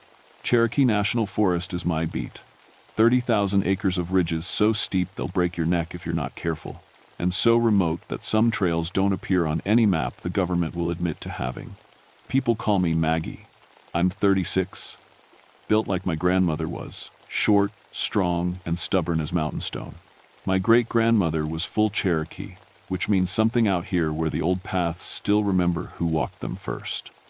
It also means I grew up hearing stories most park rangers never learn in their training. The Smoky Mountains have their own rules. You learn that fast or you don't last. I can track a wounded deer through a thunderstorm, identify animal scat in complete darkness, and find my way off any ridge in this forest blindfolded. What I couldn't do, until this spring, was explain why perfectly experienced hikers kept reporting helpful strangers who appeared out of nowhere and then vanished without a trace. It started in March of 1973. The weather had been strange all month. Unseasonable fog rolling up from the valleys, temperature inversions that turned the high ridges into cloud forests where you couldn't see 10 feet in any direction. The kind of weather that makes even experienced hikers nervous. The first report came from a couple from Knoxville. They'd been hiking the Appalachian Trail section that runs along the Tennessee-North Carolina border when fog rolled in so thick they couldn't find the trail markers. They were getting scared, thinking they'd have to spend the night exposed on the ridge, when an old Cherokee man appeared out of the mist. He was dressed like something from a museum, the woman told me. Beautiful traditional clothes, beadwork that looked ancient. He spoke perfect English, very polite. He knew exactly where we were and led us right to the shelter at Klingman's Dome. When we turned to thank him, he was gone. I wrote it up as a cultural liaison volunteer. We had several Cherokee folks who helped out with trail maintenance and visitor education, though none of them had mentioned working that area. But people get confused in fog. Details get mixed up. The second report came a week later. This time, it was a group of college students from Georgia Tech. They'd taken a wrong turn somewhere past Charlie's Bunyan and ended up on an unmarked trail that seemed to lead straight down the mountain. They were arguing about whether to continue or backtrack when a Cherokee woman in traditional dress appeared. She looked maybe 40, maybe 20. It was hard to tell, one of the students said. She pointed us toward a trail we hadn't seen before. Said it would take us back to the main path in about a mile. She was right, but when we looked back, she was gone. Just gone. I hiked out to check the area, they described. Found the trail they'd taken. It was an old Cherokee footpath that appeared on some maps from the 1800s but hadn't been maintained in decades. Somehow, though, it was in perfect condition. No fallen trees, no overgrowth. The stones along the path had been recently reset, fitted so perfectly you couldn't slide a knife blade between them. That bothered me more than I wanted to admit. The third report made me stop sleeping well at night.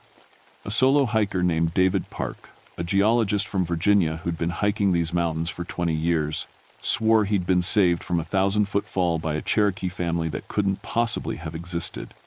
He'd been hiking the knife-edge section of the Sawteeth Ridge when the fog rolled in. The trail there is barely 3 feet wide with drops on both sides that'll kill you just as dead whether you fall left or right.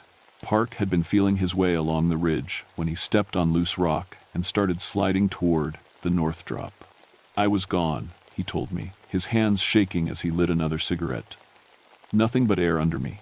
Then these hands grabbed my jacket and pulled me back up. A Cherokee man, woman, and 2 kids, dressed like they were heading to a powwow or something. The man said something to me in Cherokee that I didn't understand, then pointed toward a path I swear wasn't there 5 minutes earlier. Park followed the path. It led him safely off the ridge and connected to a Forest Service trail near Gatlinburg. When he turned to thank the family, the fog had cleared, and he was alone on a section of mountain where the Cherokee path simply didn't exist anymore. I requested the duty roster for all our Cherokee volunteers. None of them had been in that area. I checked with the Cherokee Nation Cultural Office in North Carolina. No sanctioned activities on the ridge that week. That's when I decided I needed to see for myself what was happening up there. I should have listened to my grandmother's stories more carefully. I packed 3 days of supplies and headed up to Sawteeth Ridge on a Tuesday morning in late March. The weather forecast called for clear skies, but by the time I reached the tree line, fog was already creeping up from the valleys like something alive. My radio crackled with the morning check-in from the other rangers. Tom's voice from the Elkmont station was crystal clear, but underneath it I heard something that made me stop walking. Voices speaking Cherokee. Soft, but distinct. Old Cherokee, the formal kind my great-grandmother used for ceremonies. I keyed my radio. Tom, you getting some interference on your signal? Negative, Maggie. You're coming through fine. What kind of interference? The Cherokee voices had stopped. Never mind. Probably just atmospheric distortion from the fog. But I knew it wasn't. The Sawteeth Ridge Trail starts easy enough, following an old logging road for the first 2 miles. Then it climbs steep switchbacks for another mile before hitting the knife-edge section where David Park had his encounter. The whole ridge runs about 5 miles, with 3 peaks that earned the name because they're sharp enough to cut you if you're not careful. I'd hiked this trail maybe 50 times in 15 years. I knew every route, every rock, every place where the trail narrowed or the footing got tricky. What I didn't know was why there were new stone markers every quarter mile along the path. They weren't Forest Service markers. They were flat river stones, each about the size of a dinner plate, stacked in careful piles of 3. Cherokee trail markers, the kind my great-grandmother had described from the old days, but these were fresh. The moss hadn't had time to grow on them, and they were positioned with the kind of precision that takes real skill. I stopped at the 3rd marker and examined it carefully. The stones were local river rock, but they'd been shaped, somehow, fitted together so perfectly they looked like they'd grown that way. No tool marks, no chisel scratches, just smooth, perfect surfaces that seemed to lock together naturally. The fog was getting thicker. By the time I reached the knife-edge section, I couldn't see more than 5 feet in any direction. This was where I should have turned back.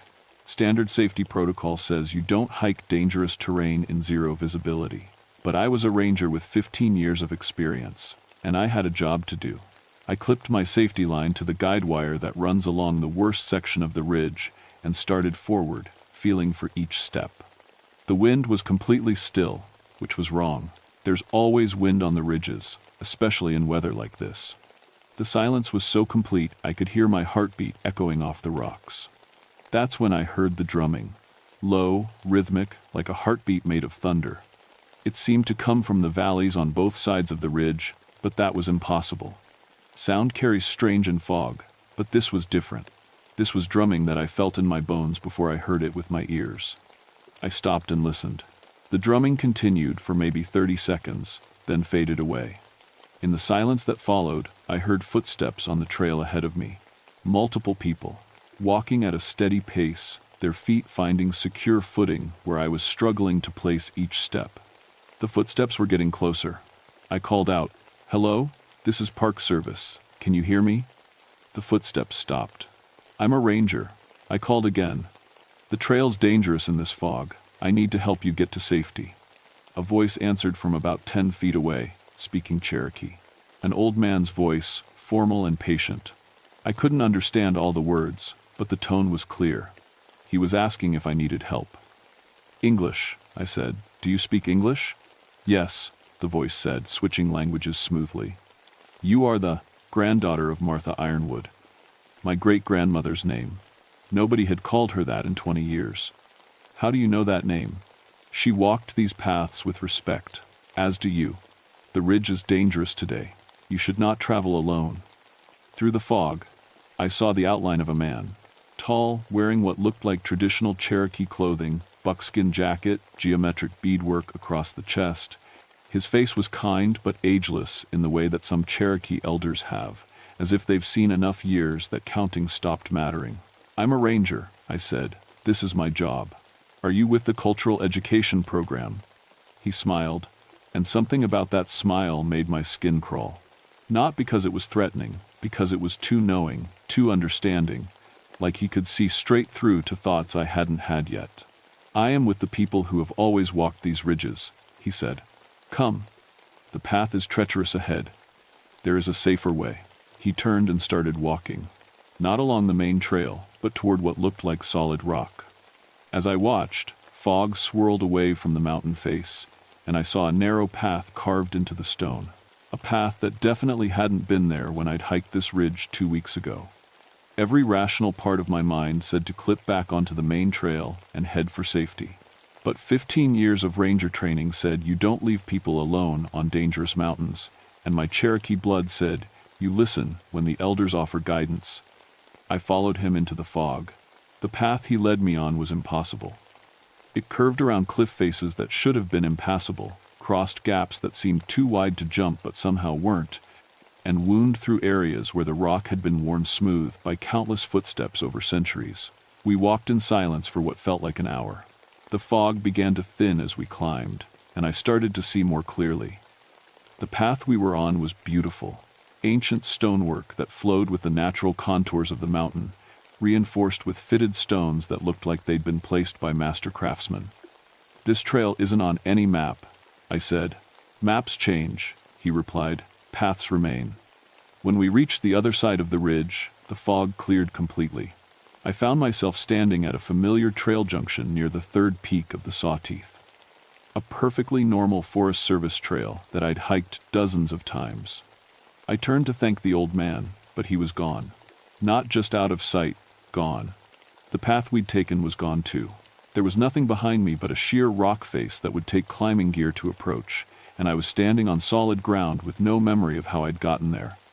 My radio crackled to life. Tom's voice, concerned. "Maggie, you missed your afternoon check-in. Everything okay up there?"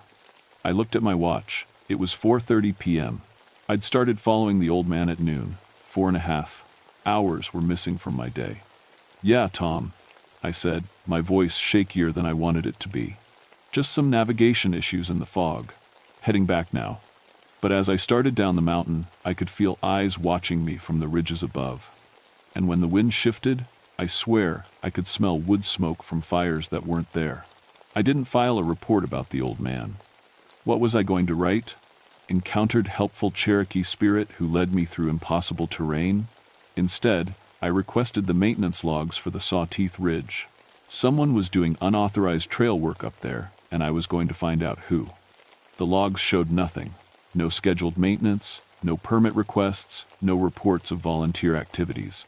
But when I cross-referenced the dates of the hiker encounters with weather reports and ranger duty rosters, a pattern emerged. Every encounter happened during fog conditions. Every encounter involved Cherokee people in traditional dress. And every encounter took place near sites that appeared on 19th century Cherokee trail maps, but not on modern Forest Service surveys. I called Janet Crowfeather, our liaison with the Eastern Band of Cherokee Indians. Janet had grown up on the Qualla boundary and knew the old stories better than anyone. "Maggie," she said when I described what I'd found, "you need to be very careful up there." Careful of what? Unauthorized trail maintenance? Careful of the Nunahee. The word sent chills down my spine. My great-grandmother had told me stories about the Nunahee when I was little. The spirit people. Cherokee ancestors who had chosen to stay and guard the sacred places rather than cross over to the Nightland. "Janet, I need facts, not folklore." "Facts?" Her voice got serious. "Fact, those trail markers you described match descriptions of ancient Cherokee boundary stones. Fact, the stonework techniques you're seeing were lost when the Cherokee were forced out in 1838. Fact, my grandmother warned me never to hike those ridges alone during fog season. And why is that? Because sometimes the Nunahee invite travelers to stay with them. And sometimes those travelers never find their way back to our world." I thanked Janet and hung up, but her words stayed with me. That night, I dreamed about walking endless stone paths through mountains that stretched beyond the horizon, while drums echoed from valleys full of mist and starlight. 3 days later, I got a call that changed everything. A family of 4 from Atlanta, parents and 2 teenage kids, had been hiking the northern section of the Sawteeth Ridge when they encountered what they described as a Cherokee village that shouldn't exist. The Dai, father, a software engineer named Mike Chen, was the kind of man who dealt in facts and logic. When he called the ranger station, his voice was shaking. "We were hiking toward Charlie's Bunyan when the fog rolled in," he said. "We took shelter under some rocks to wait it out. When it cleared, we were looking down into a valley that's not on any map. There was a village down there. Traditional Cherokee houses, people in buckskin and feathers, cook fires burning. We could hear children laughing." "Probably a historical reenactment," I said, though I knew it wasn't. "At 8,000 feet elevation, in the middle of nowhere?" And when we tried to hike down to ask for directions, the path kept changing. We'd walk for 10 minutes toward the village, then somehow we'd be back where we started. The family had eventually found their way back to the main trail, but Mike Chen's description of the village was too detailed to dismiss. Stone houses with grass roofs, elaborate totem poles, children playing with wooden toys that looked hand-carved, and everyone in the village wearing traditional clothing that looked ancient but perfectly preserved. I decided to investigate, but this time I wasn't going alone. Sarah Martinez was our newest ranger, fresh out of training and eager to prove herself. She was smart, observant, and completely skeptical of anything that couldn't be explained by standard park protocols. Perfect witness material. We headed up to the northern ridge section on a Thursday morning. The weather was clear when we started, but by noon, fog was creeping up from the valleys just like it had during every other incident. "This is getting predictable," Sarah said, checking her GPS. "Same weather pattern every time." "Yeah," I said. "Too predictable." We reached the area where the Chen family had taken shelter. Nothing unusual, just a standard rock outcropping that hikers used for rest breaks. But when the fog thickened and Sarah went to check her GPS, she got the first sign that we weren't dealing with normal circumstances. "That's weird," she said, tapping the device. "I'm showing our position as about 5 miles southeast of where we actually are. And according to we're at sea level." I checked my GPS. Same reading. According to our satellites, we were standing in the middle of the Great Smoky Mountains National Park Visitor Center parking lot. That's when we heard the voices.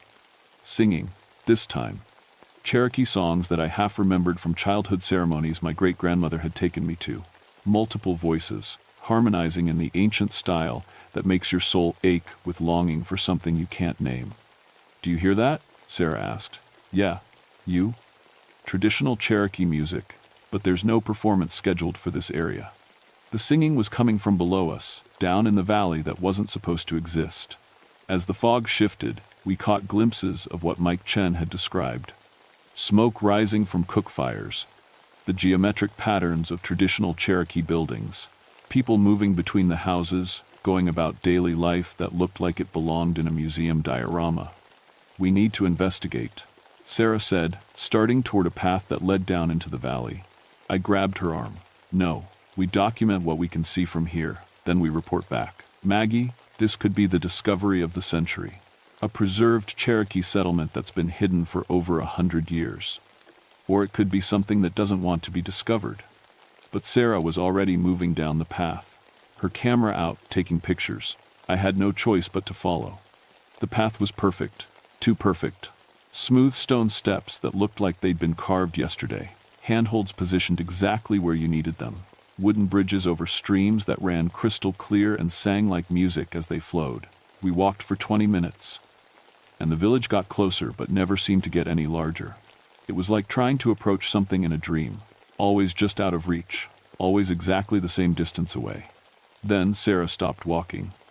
"Maggie," she said, her voice strange and distant. "Look at my pictures." She held out her camera's display screen. The photos she'd been taking showed nothing but empty forest. No village, no smoke, no people, just trees and mist and ordinary mountain terrain. "That's impossible," I said. "I can see the village right now. So can I. But the camera sees something different."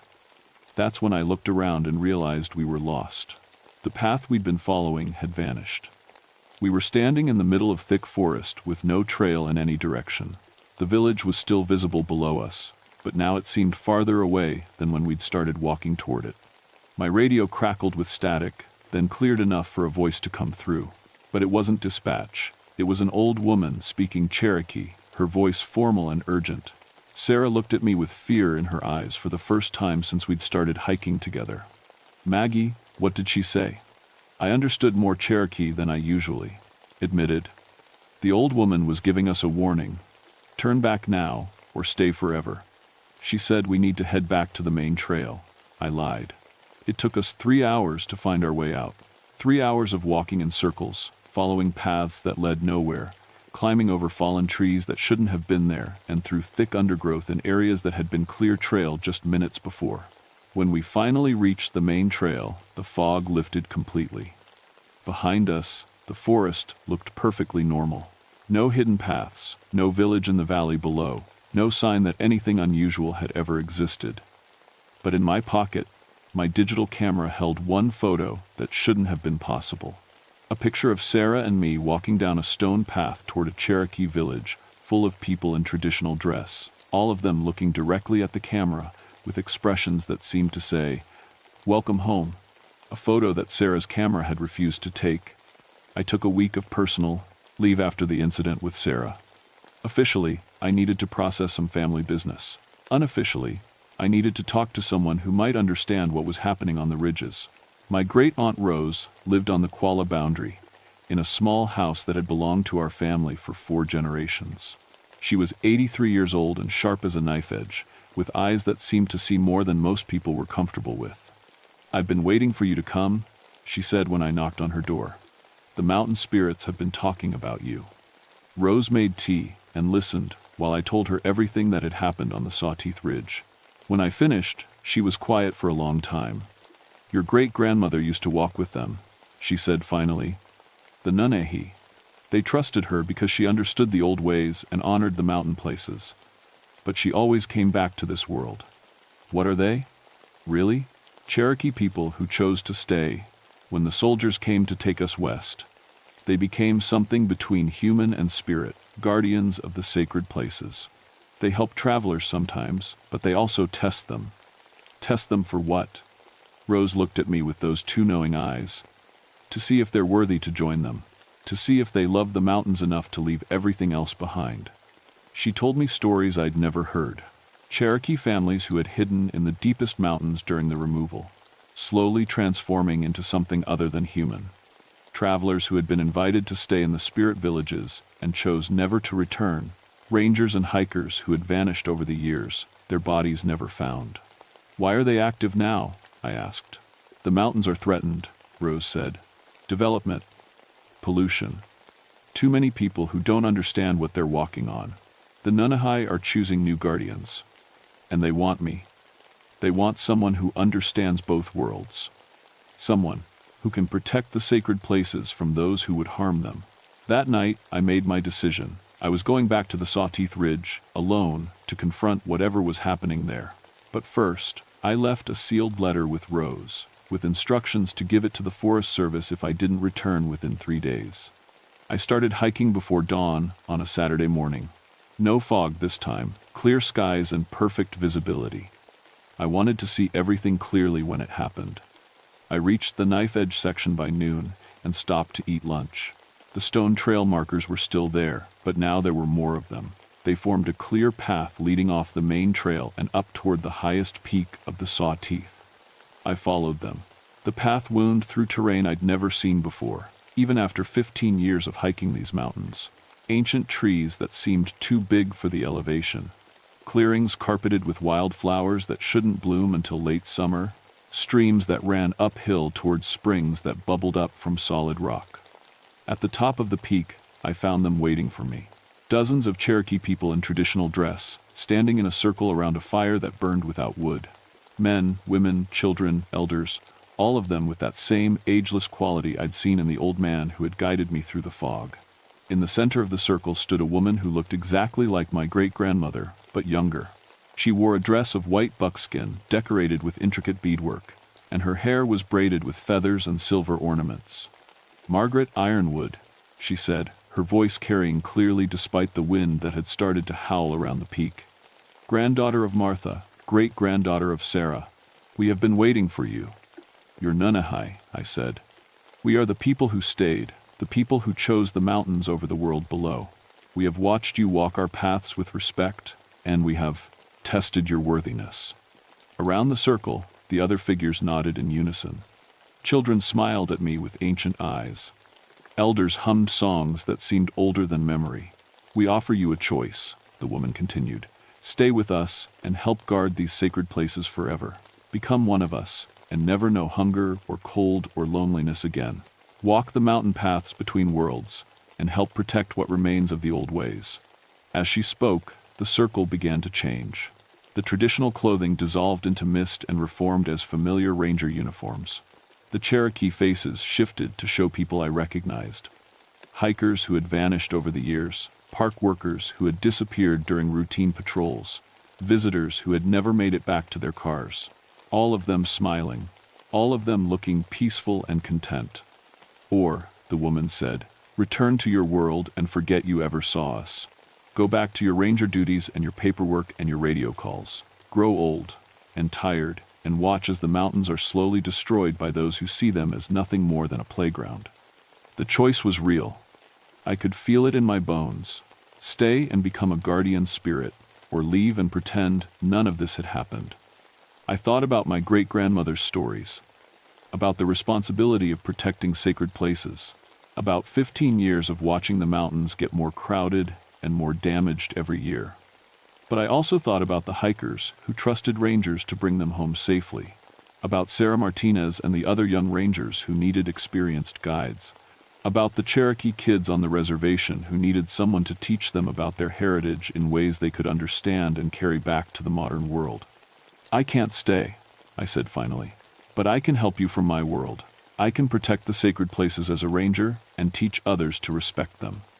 The woman smiled, and for a moment she looked exactly like my great-grandmother at the age I'd known her.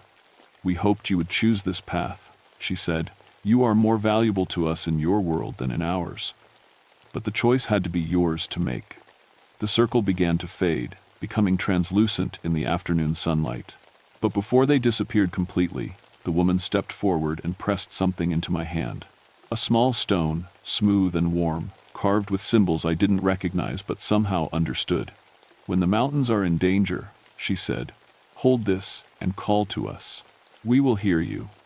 Then they were gone, and I was alone on the peak with nothing but wind and sunlight and the vast expanse of the Cherokee National Forest spreading out below me. I hiked back down the mountain as the sun was setting, following normal trails that led to familiar parking areas. My truck was where I'd left it. My radio worked perfectly. When I checked in with dispatch, they told me I'd been gone exactly 8 hours, a normal day hike for the distance I'd covered. But the stone in my pocket was warm to the touch, and when I looked back up at the Sawtooth Ridge, I could see lights flickering near the peaks. Not electric lights, firelight. I filed my report as a routine patrol. No incidents, no maintenance issues, no visitor contacts, standard paperwork for a standard day. But things changed after that. Hikers still reported encounters with helpful Cherokee people, but the encounters were different now. Less mysterious, more educational. The spirits, I could call them that now, seemed content to offer assistance when needed and share knowledge about Cherokee history and mountain ecology. No more invitations to join them. No more people vanishing. I started carrying small offerings when I hiked the high ridges. Tobacco, which my great-grandmother had taught me was proper, and sometimes wild honey or cornmeal. I'd leave them at the stone trail markers, and they were always gone when I returned. The unauthorized trail maintenance continued, but I stopped trying to figure out who was doing it. Dangerous sections would be repaired overnight. Trail markers would appear exactly where they were needed. Lost hikers would find their way to safety guided by people who vanished as soon as help arrived. I briefed Sarah and the other rangers on Cherokee cultural protocols for the high country. Respect the stone markers. Don't hike alone during fog conditions. If you encounter people in traditional dress, treat them with the same courtesy you'd show any visitor. And always remember that these mountains were home to the Cherokee for thousands of years before they became a national forest. 3 years later, I was promoted to senior ranger for the Cherokee National Forest. My first official act was to establish new protocols for cultural site protection and to hire Janet Crowfeather as our permanent Cherokee cultural liaison. My second act was to designate the Sawtooth Ridge area as culturally sensitive terrain, requiring special permits for research activities. Officially, this was to protect potential archaeological sites. Unofficially, it was to keep amateur ghost hunters and paranormal investigators from bothering the Nunahi. Some nights, when I'm doing paperwork in my office, I can hear drums echoing from the high ridges. Cherokee songs carried on wind that doesn't touch the valleys. The sound of ancient people going about their eternal business of protecting what they love. The stone the spirit woman gave me sits on my desk, disguised as a paperweight. It's warm when the mountains are at peace, cool when they're threatened. Twice, I've had to use it. Once when developers tried to build a resort on sacred ground. Once when a logging company applied for permits near a Cherokee burial site. Both times, I held the stone and whispered a request for help. Both times, the threats disappeared. Legal complications, permit, denials, environmental challenges that couldn't be overcome. The mountains have their own ways of protecting themselves. I still hike the Sawtooth Ridge regularly. Not as often as I used to, but often enough. Sometimes I catch glimpses of the spirit village in the valley below, but I don't try to approach it anymore. Sometimes I hear my name being called by voices that sound like family, but I don't follow them. I made my choice, and I keep it every day. I protect these mountains from my world, the way my ancestors protect them from theirs.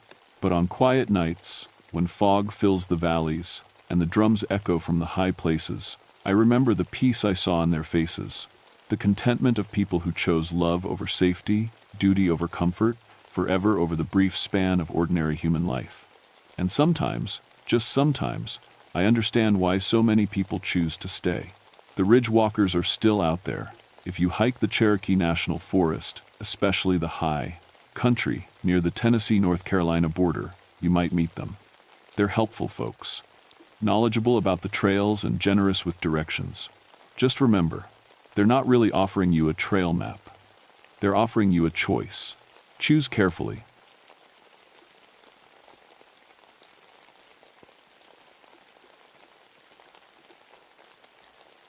My name is Joshua Deepwater, and I've been a ranger in Jefferson National Forest for 12 years now. Before that, I spent 6 years as a state trooper down in Richmond, but city life burned me out. Too much noise, too many people, too much ugliness. When the ranger position opened up in the Blue Ridge Mountains, I jumped at it. People think being a forest ranger is all about campfire permits and lost hikers. Truth is, I'm federal law enforcement. I carry a gun, make arrests, and investigate crimes that happen in these mountains. In 12 years, I've busted over 200 people for everything from poaching to running illegal stills to growing marijuana in hidden clearings. I know these mountains better than most folks know their own neighborhoods. I'm 34 years old, and I've seen enough strange things in the backwoods to know that mountains keep secrets. But I never believed in hidden mountain people until I found their hollow. It started in October 1986, early, in the month when the leaves were just beginning to turn. I was sitting in my office at the ranger station when old Pete Morrison shuffled in. Pete lived in a cabin about 20 miles up the mountain, and he'd been in these parts longer than anyone could remember. "Ranger Deepwater," he said, taking off his worn baseball cap. "I got something to report." I looked up from my paperwork. "What's on your mind, Pete?" "Smoke," he said. "Been seeing smoke rising from Kettle Hollow for 3 days now." I frowned. Kettle Hollow was marked on our maps as uninhabited wilderness. It was a narrow valley tucked between two ridges, so hidden you could walk within 100 yards of it and never know it was there. No roads led to it, no trails even. Just thick forest and steep slopes. "You sure it was smoke?" I asked. Pete nodded. "Wood smoke, the kind that comes from a chimney, not a wildfire. Someone's living in there, Ranger. And they ain't supposed to be." I made a note in my logbook. Illegal camping was common enough, though most folks didn't venture into places as remote as Kettle Hollow. Still, it was my job to check it out. "I'll take a look," I told Pete. "Thanks for reporting it." After Pete left, I studied the topographic maps. Kettle Hollow was about 25 miles from the nearest settlement, accessible only by foot through some of the roughest country in the forest. The hollow itself was maybe half a mile long and a few hundred yards wide at its widest point. According to the maps, it had been surveyed back in the 1922 and found to contain nothing but wildlife. I decided to hike in the next morning. October nights were getting cold, and whoever was camping in there illegally needed to be moved out before winter set in proper. The hike took me 4 hours through thick woods and over 2 ridges. I know these mountains well, but even I had trouble finding the way down into the hollow. The slopes were steep and covered with loose rock and fallen trees. By the time I worked my way down to the valley floor, it was past noon. What I found there made me stop dead in my tracks. There was a cabin in a small clearing, and it wasn't some makeshift shelter thrown together by campers. This was a real log cabin with a stone chimney, glass windows, and a wooden shingle roof. Smoke was rising from the chimney, just like Pete had said. But that wasn't what puzzled me most. The cabin looked old, really old. The logs were weathered to a silver-gray color that takes decades to develop. The chinking between the logs was done with clay and moss in a style I'd only seen in historical sites. Even stranger, there was a garden beside the cabin with late vegetables still growing. Turnips, winter squash, and kale that looked healthy and well-tended. I walked closer, my hand resting on my radio. The garden really bothered me. The soil in this hollow should have been acidic mountain dirt, poor for growing anything. But these vegetables were thriving like they were planted in rich farmland. That's when I noticed my radio wasn't crackling with static like it usually did in remote areas. It was completely silent. I tried to raise the base station, but got nothing. Not even static, just dead air. I approached the cabin slowly, my training kicking in. The windows had curtains, but I couldn't see anyone moving inside. A pile of split firewood was stacked neatly beside the front door. An axe leaned against the wall, its blade sharp and clean. "Hello," I called out. "Forest Service." No answer. I walked around the cabin, looking for signs of how many people might be living here. There were no vehicles, of course, no way to get one down into this hollow, no power lines either. But there was a well with a hand pump, and clothes hanging on a line behind the cabin. The clothes stopped me cold. There were dresses that looked like something from an old Western movie, long, plain, made of heavy fabric. Men's shirts and pants that seemed handmade. Even the way they were hung on the line looked old-fashioned, with wooden clothespins instead of the plastic kind most people used. I was starting to think I'd stumbled onto some kind of historical reenactment camp, maybe a group of people trying to live like pioneers for a weekend. Except this didn't look temporary. The garden, the cabin, the worn path between the well and the door, everything suggested people had been living here for a long time. "Hello," I called again, louder this time. "I'm Ranger Deepwater with the Forest Service. I need to speak with whoever's in charge here." Still no answer. But as I stood there in the afternoon quiet, I started to notice something strange about the silence itself. It was too complete. No bird songs, no insect sounds, no wind rustling through the leaves. The hollow was as quiet as a tomb. I tried my radio again. Still dead. Even my watch had stopped, though I could have sworn it was working fine that morning. Something was very wrong here. But I couldn't put my finger on what. I decided to wait. Whoever lived here would have to come back eventually, and I had a duty to find out who they were and what they were doing in protected wilderness.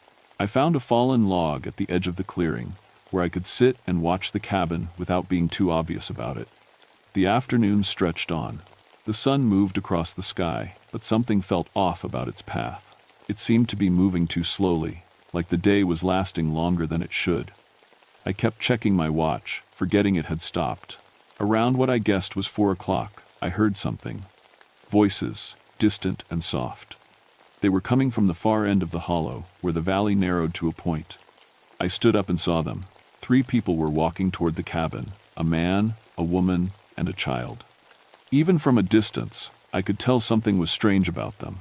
They moved with an unhurried pace, like people who had nowhere else to be. The man wore dark pants and a white shirt with suspenders. The woman's dress was long and plain, like the clothes on the line. The child skipped alongside them, carefree. They saw me when they were still 50 yards away.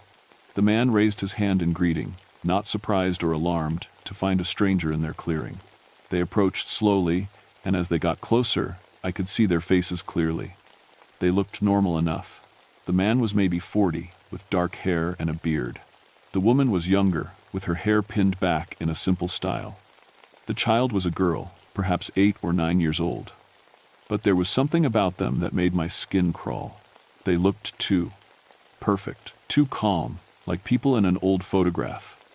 "Good afternoon," the man said when they reached me. His voice was quiet and polite. "You're the ranger Pete Morrison told us about." That stopped me cold.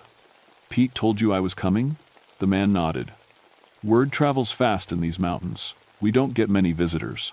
"I'm Ranger Deepwater," I said, showing my badge. "I need to ask you some questions about your occupancy here. This is protected wilderness." "And we know," the woman said softly. "We've been here a long time." "How long?" The man and woman looked at each other. "It's hard to say," the man replied. "Time moves different here." That was a strange thing to say, but I pressed on. "I need to see some identification, and I need to know if you have permits for this structure." The child tugged on the woman's dress. "Mama, can I show him the garden?" "Hush, Sarah," the woman said. "Garden's impressive," I said, trying to keep things friendly. "Mind telling me how you get vegetables to grow so well in mountain soil?" "Old ways," the man said simply. "We know the land." I was getting nowhere with questions, so I decided to be direct. "I'm going to have to ask you to pack up and leave. This is protected wilderness, and permanent structures aren't allowed." The man's face didn't change expression. "We can't do that." "Sir, I don't think you understand. I'm a federal law enforcement officer. This isn't a request." "We understand," the woman said. "But we can't leave. This is our home." The child had wandered over to my radio, which was clipped to my belt. She reached out to touch it, and I stepped back. "That won't work here," she said matter-of-factly. "Why not?" "Nothing from outside works here," she said. "Not for long." I tried the radio again, just to prove her wrong. Still dead. I looked at my watch. Still stopped. "What do you mean, nothing from outside works?" The man gestured toward the cabin. "Why don't you come inside? We'll explain what we can." Every instinct I had told me not to go into that cabin, but I was curious, and I was still thinking like a law enforcement officer. These people seemed harmless enough, and I needed to understand what was going on before I decided how to handle the situation. The inside of the cabin was like stepping into a museum. Everything was handmade and old-fashioned. Wooden furniture, oil lamps, a cast-iron stove. But it was clean and comfortable, lived in. The woman put a kettle on the stove, while the man gestured for me to sit at a wooden table. "We don't get visitors often," the man said. "The last one was, when was it, Mary?" 3 years ago, the woman replied. "That hiker who got lost. What happened to him?" "He found his way out," the man said. "Eventually." The child sat across from me at the table, staring with bright, curious eyes. "Are you going to stay?" she asked. "Just visiting," I said. "That's what they all say at first." The woman brought me a cup of tea. It was hot and sweet, with herbs I didn't recognize. "What's your name?" I asked the man. "Thomas," he said. "This is my wife, Mary, and our daughter, Sarah. How long have you lived here?" Thomas and Mary exchanged that look again. "We came here when Sarah was born," Thomas said. "She's been 8 years old for a while now." "What do you mean?" "Time doesn't move the same way here," Mary explained. "We don't age like people do outside." I stared at them. "That's impossible." "Drink your tea," Sarah said. "It helps people understand." I looked down at the cup in my hands. The tea smelled wonderful, but suddenly I wasn't sure I should drink it. "What kind of herbs did you use?" "Mountain herbs," Mary said. "Nothing harmful. They just help visitors see things clearly." I set the cup down without drinking. "I think I need to head back before dark." "It's already dark," Sarah said. I looked toward the windows. She was right. Somehow, while we'd been talking, night had fallen. But that was impossible. It had been afternoon when I came inside, and we'd only been talking for maybe 20 minutes. "How long have I been here?" "Time moves different," Thomas said again. "We tried to tell you." I stood up quickly, my chair scraping against the wooden floor. "I need to go." "Now, you can try," Mary said sadly, "but you won't find your way out in the dark. The paths change at night." I headed for the door, my heart pounding. This was all wrong. The timing, the stopped watch, the people who didn't age. I needed to get back to civilization and report what I'd found. Outside, the hollow was pitch black except for the light spilling from the cabin windows. I couldn't see the slopes I'd climbed down that afternoon. I couldn't even see the well, though I knew it was only 20 feet away. I pulled out my flashlight and clicked it on. Nothing. The batteries were dead, though they'd been fresh that morning. "The batteries don't last here either," Sarah called from the doorway. "Nothing from outside does." I stood in the darkness, completely lost in a place I'd been just hours before. The hollow felt different at night, bigger somehow, with sounds I couldn't identify coming from the darkness beyond the cabin's light. "Come back inside," Thomas called. "You can leave in the morning." I didn't have much choice. I couldn't find my way out in complete darkness, and my equipment wasn't working. I went back inside, but I didn't sit down. "What is this place?" I demanded. "It's a hollow," Mary said simply. "A place between places." "What does that mean?" "Some places are thin," Thomas explained. "The boundary between what is and what was, what's real and what's possible. This hollow is one of those places." "That's nonsense." "Is it?" Sarah asked. "Then why doesn't your watch work? Why can't you find your way out?" I didn't have an answer for that. I spent the night in the cabin, though I didn't sleep much. Thomas and Mary gave me a blanket and let me rest on a wooden bench by the fireplace. Every few hours, I tried my radio and my flashlight, hoping they'd start working again. They never did.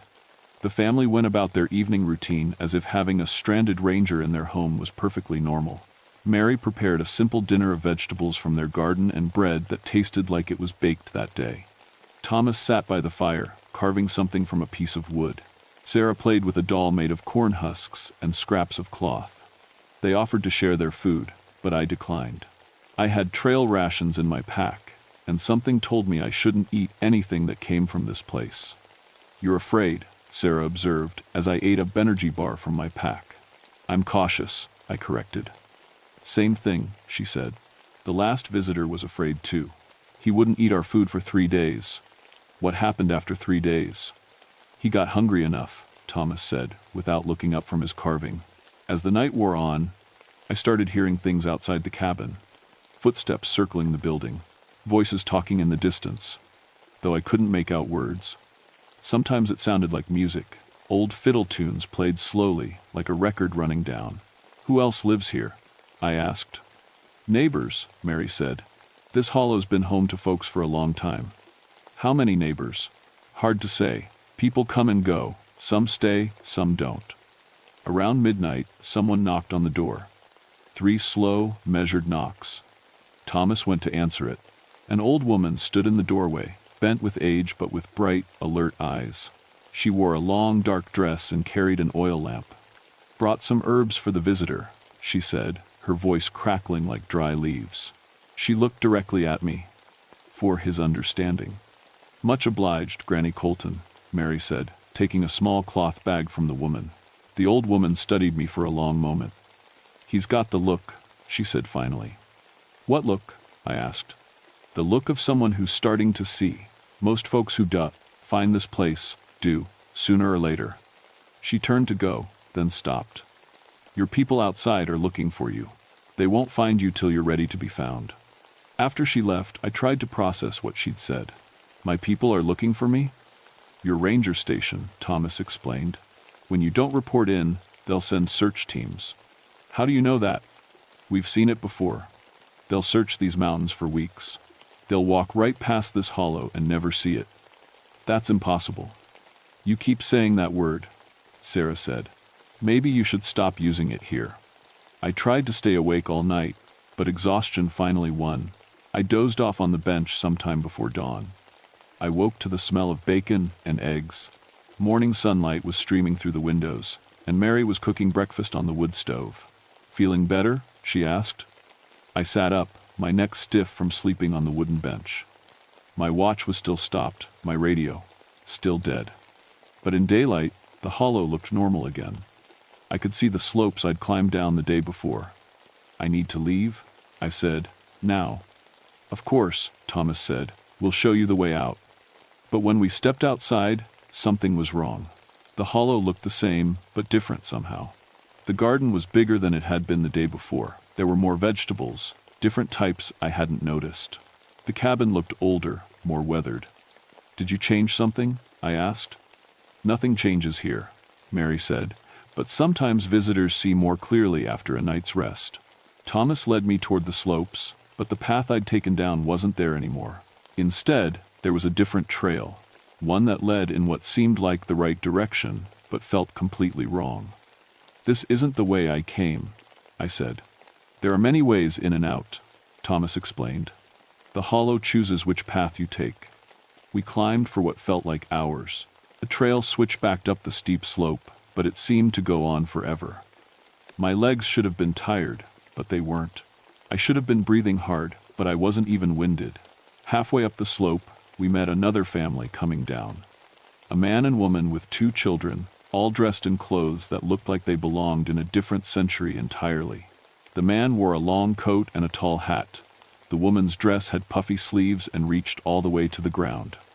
"Morning, Thomas," the man said, tipping his hat. "Morning, Jacob. This is Ranger Deepwater. He's visiting." The man named Jacob looked me up and down, taking in my uniform and equipment. "Ranger," he said thoughtfully. "Haven't seen one of those in, how long would you say, Rebecca?" 20 years, maybe 30, the woman replied. "Time's hard to track." Their children stared at me with the same bright, curious eyes as Sarah. The boy, who looked about 10, pointed at my belt. "What's that thing?" "Radio," I said. "Does it work?" "Not here." The boy nodded sagely. "Nothing from outside works here. Papa says it's because this place remembers the old times." After they passed, I grabbed Thomas's arm. Who are they? How long have they been here? The Kellys came here during the Civil War, Thomas said casually. Jacob was a deserter. They've been here ever since. That was over 100 years ago. Time moves different here, Thomas said for what felt like the 100th time. Haven't you figured that out yet? We continued climbing. The trail seemed to loop back on itself sometimes, but Thomas assured me we were making progress. After what felt like hours, we finally reached the top of the ridge. I expected to see familiar mountains and valleys spreading out below me.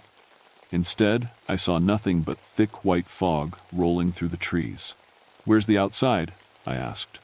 Behind the fog, Thomas said. You just have to walk through.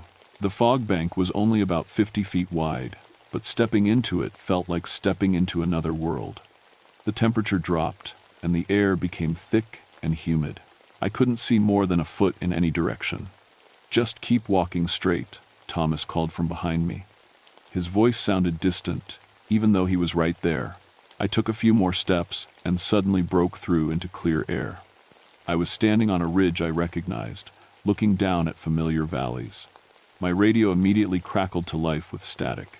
Ranger Deepwater, this is Base. Do you copy? I grabbed the radio. Base, this is Deepwater. I copy. Deepwater, where the hell are you? You missed your check-in yesterday. We've got search teams looking for you. Yesterday? I looked at my watch. It was running again, showing 10:30 a.m. According to the radio chatter, I'd been missing for 36 hours. But I'd only been in the hollow for one night. I turned to look back, but fog bank was gone. So was Thomas. I was standing alone on a ridge, looking down at empty forest. There was no sign of the trail we'd climbed, no sign of the hollow below. I hiked back to the ranger station in a daze. My supervisor, Frank Miller, was waiting for me with a cup of coffee and a lot of questions. Where the hell were you, Josh? We had teams combing those mountains for 2 days. I sat down and tried to think of what to say. The truth sounded insane, even to me. I found some illegal campers in Kettle Hollow, spent the night observing them. Kettle Hollow? Frank pulled out a topographic map and spread it on the desk. You mean this area here? He pointed to a spot marked with contour lines. I looked at the map. According to the markings, Kettle Hollow was nothing but a steep-sided ravine with no flat ground for camping. Certainly no room for a cabin and garden. That's not right, I said. There's a valley there. A clearing with a cabin. Frank studied my face. Josh, are you feeling okay? You look like you've seen a ghost. I spent the next 2 hours writing my report. I described finding illegal campers, but left out most of the details. Just said I'd observed them from a distance, and they'd left during the night. Frank filed it away without much interest, but I couldn't stop thinking about what had happened. Over the next few days, I researched everything I could about Kettle Hollow and the surrounding area. What I found made my blood run cold. In the local historical society, I found records dating back to the 1800s.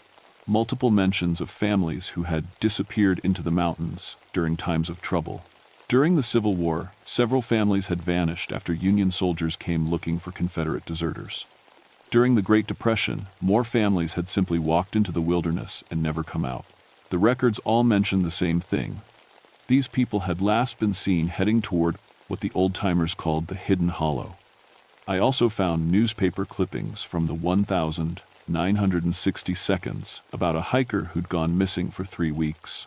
When he was finally found, he claimed he'd been staying with mountain folk who lived in the old ways. Search teams had found him wandering alone on a ridge, dehydrated and confused. He kept insisting there was a settlement in a hidden valley, but no one believed him. The more I researched, the more I realized I hadn't stumbled onto simple squatters. I'd found something else entirely. Something that had been hidden in those mountains for over a century. 2 weeks after my experience, I decided to go back. I needed to know if it had been real or if I'd somehow hallucinated the whole thing. I told Frank I was doing a follow-up investigation in the Kettle Hollow area. The hike took longer this time. I spent hours searching for the way down into the valley, but I couldn't find it. The slopes were too steep, covered with loose rock and fallen trees. According to my GPS, I was in exactly the right spot, but there was no hollow. Just a narrow ravine that matched what was shown on the maps. I was about to give up when I noticed something carved into the bark of an old oak tree. Letters, weathered but still readable. TK plus MK. 1863. Thomas and Mary. They had been here. But when I looked closer, I realized something else. The carving was old. Really old. The bark had grown around the letters, the way it does when a carving has been there for decades. That's when I heard the music.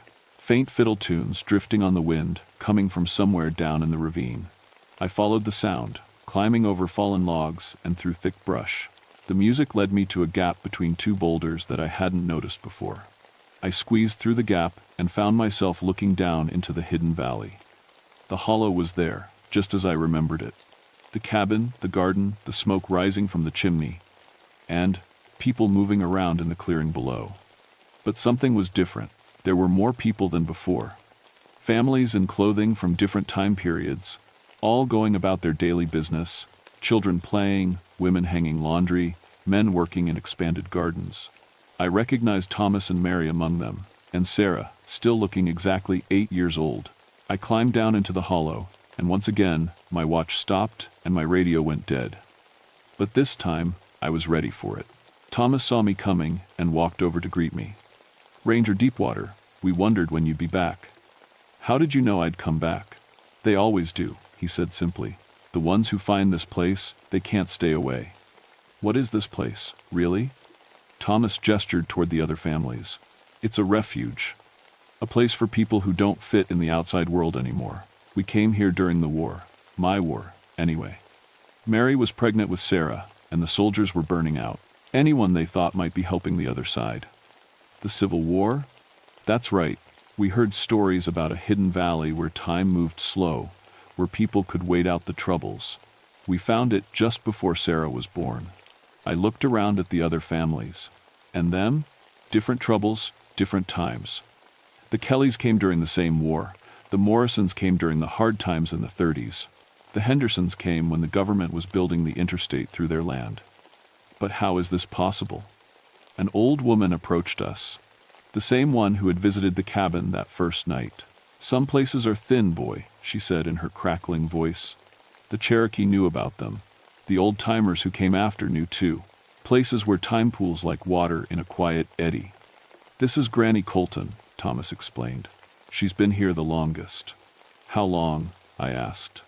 The old woman laughed. "I came here in 1823, when I was just 16. My daddy was running from the law, and we needed a place to hide. Found this hollow and never left."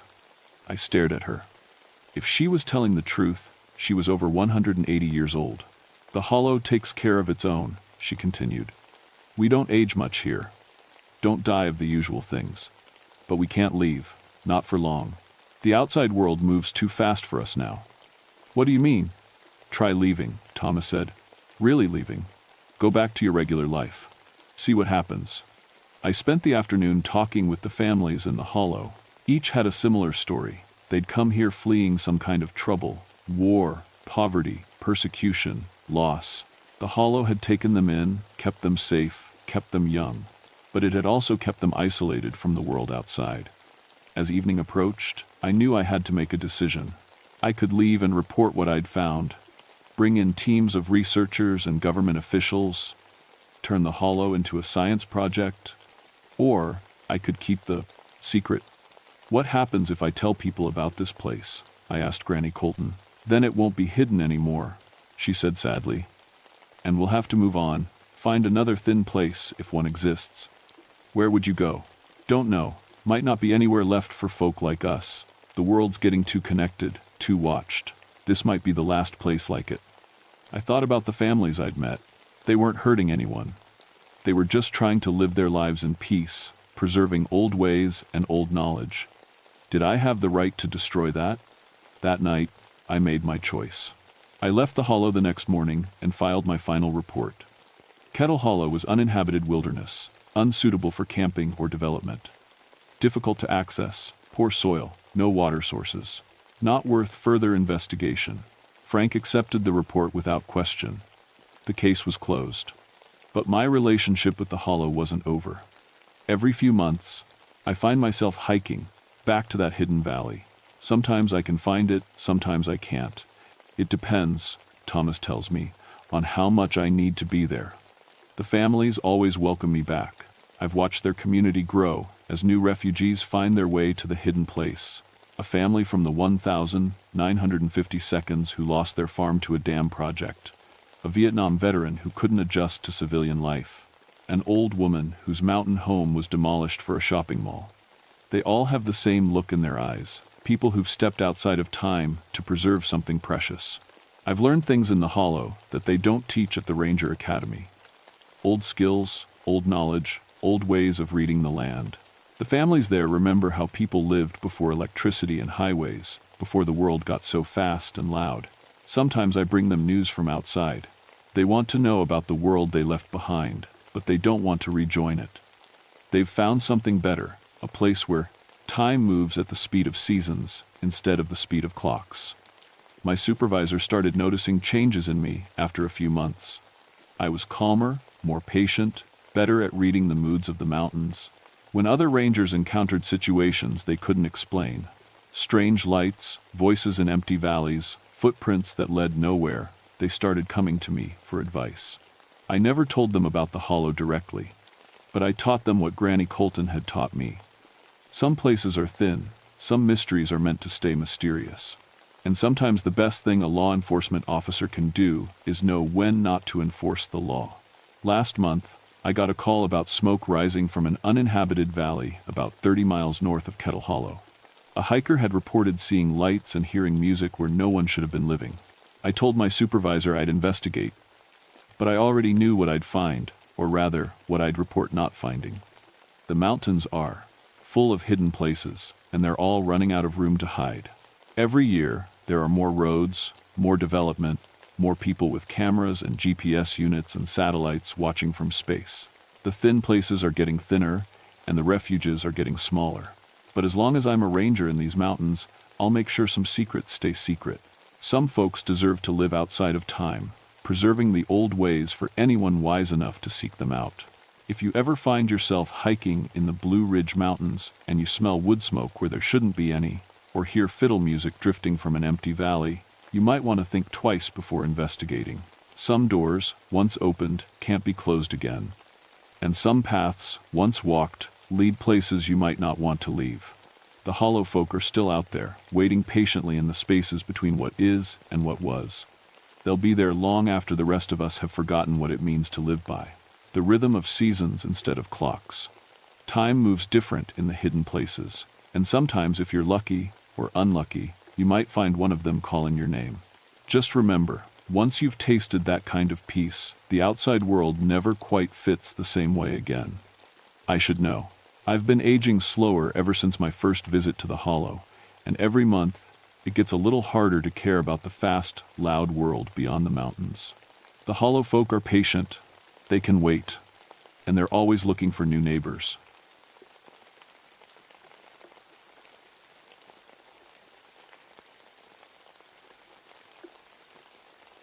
My name is Rebecca Stormcrow, and I've been pulling climbers off these rock faces for 16 years. When you work search and rescue in Pisgah National Forest, you see things that would make most people never want to touch granite again. Broken bones, hypothermia, falls that should have killed someone but didn't. I've rappelled down 1,000 cliff faces and hauled up bodies both dead and alive. But I never believed rocks could be alive until Painter's Rock showed me different. It was February 1991, middle of the worst ice storm we'd seen in a decade. The whole mountain was coated in glass, every surface slick and deadly.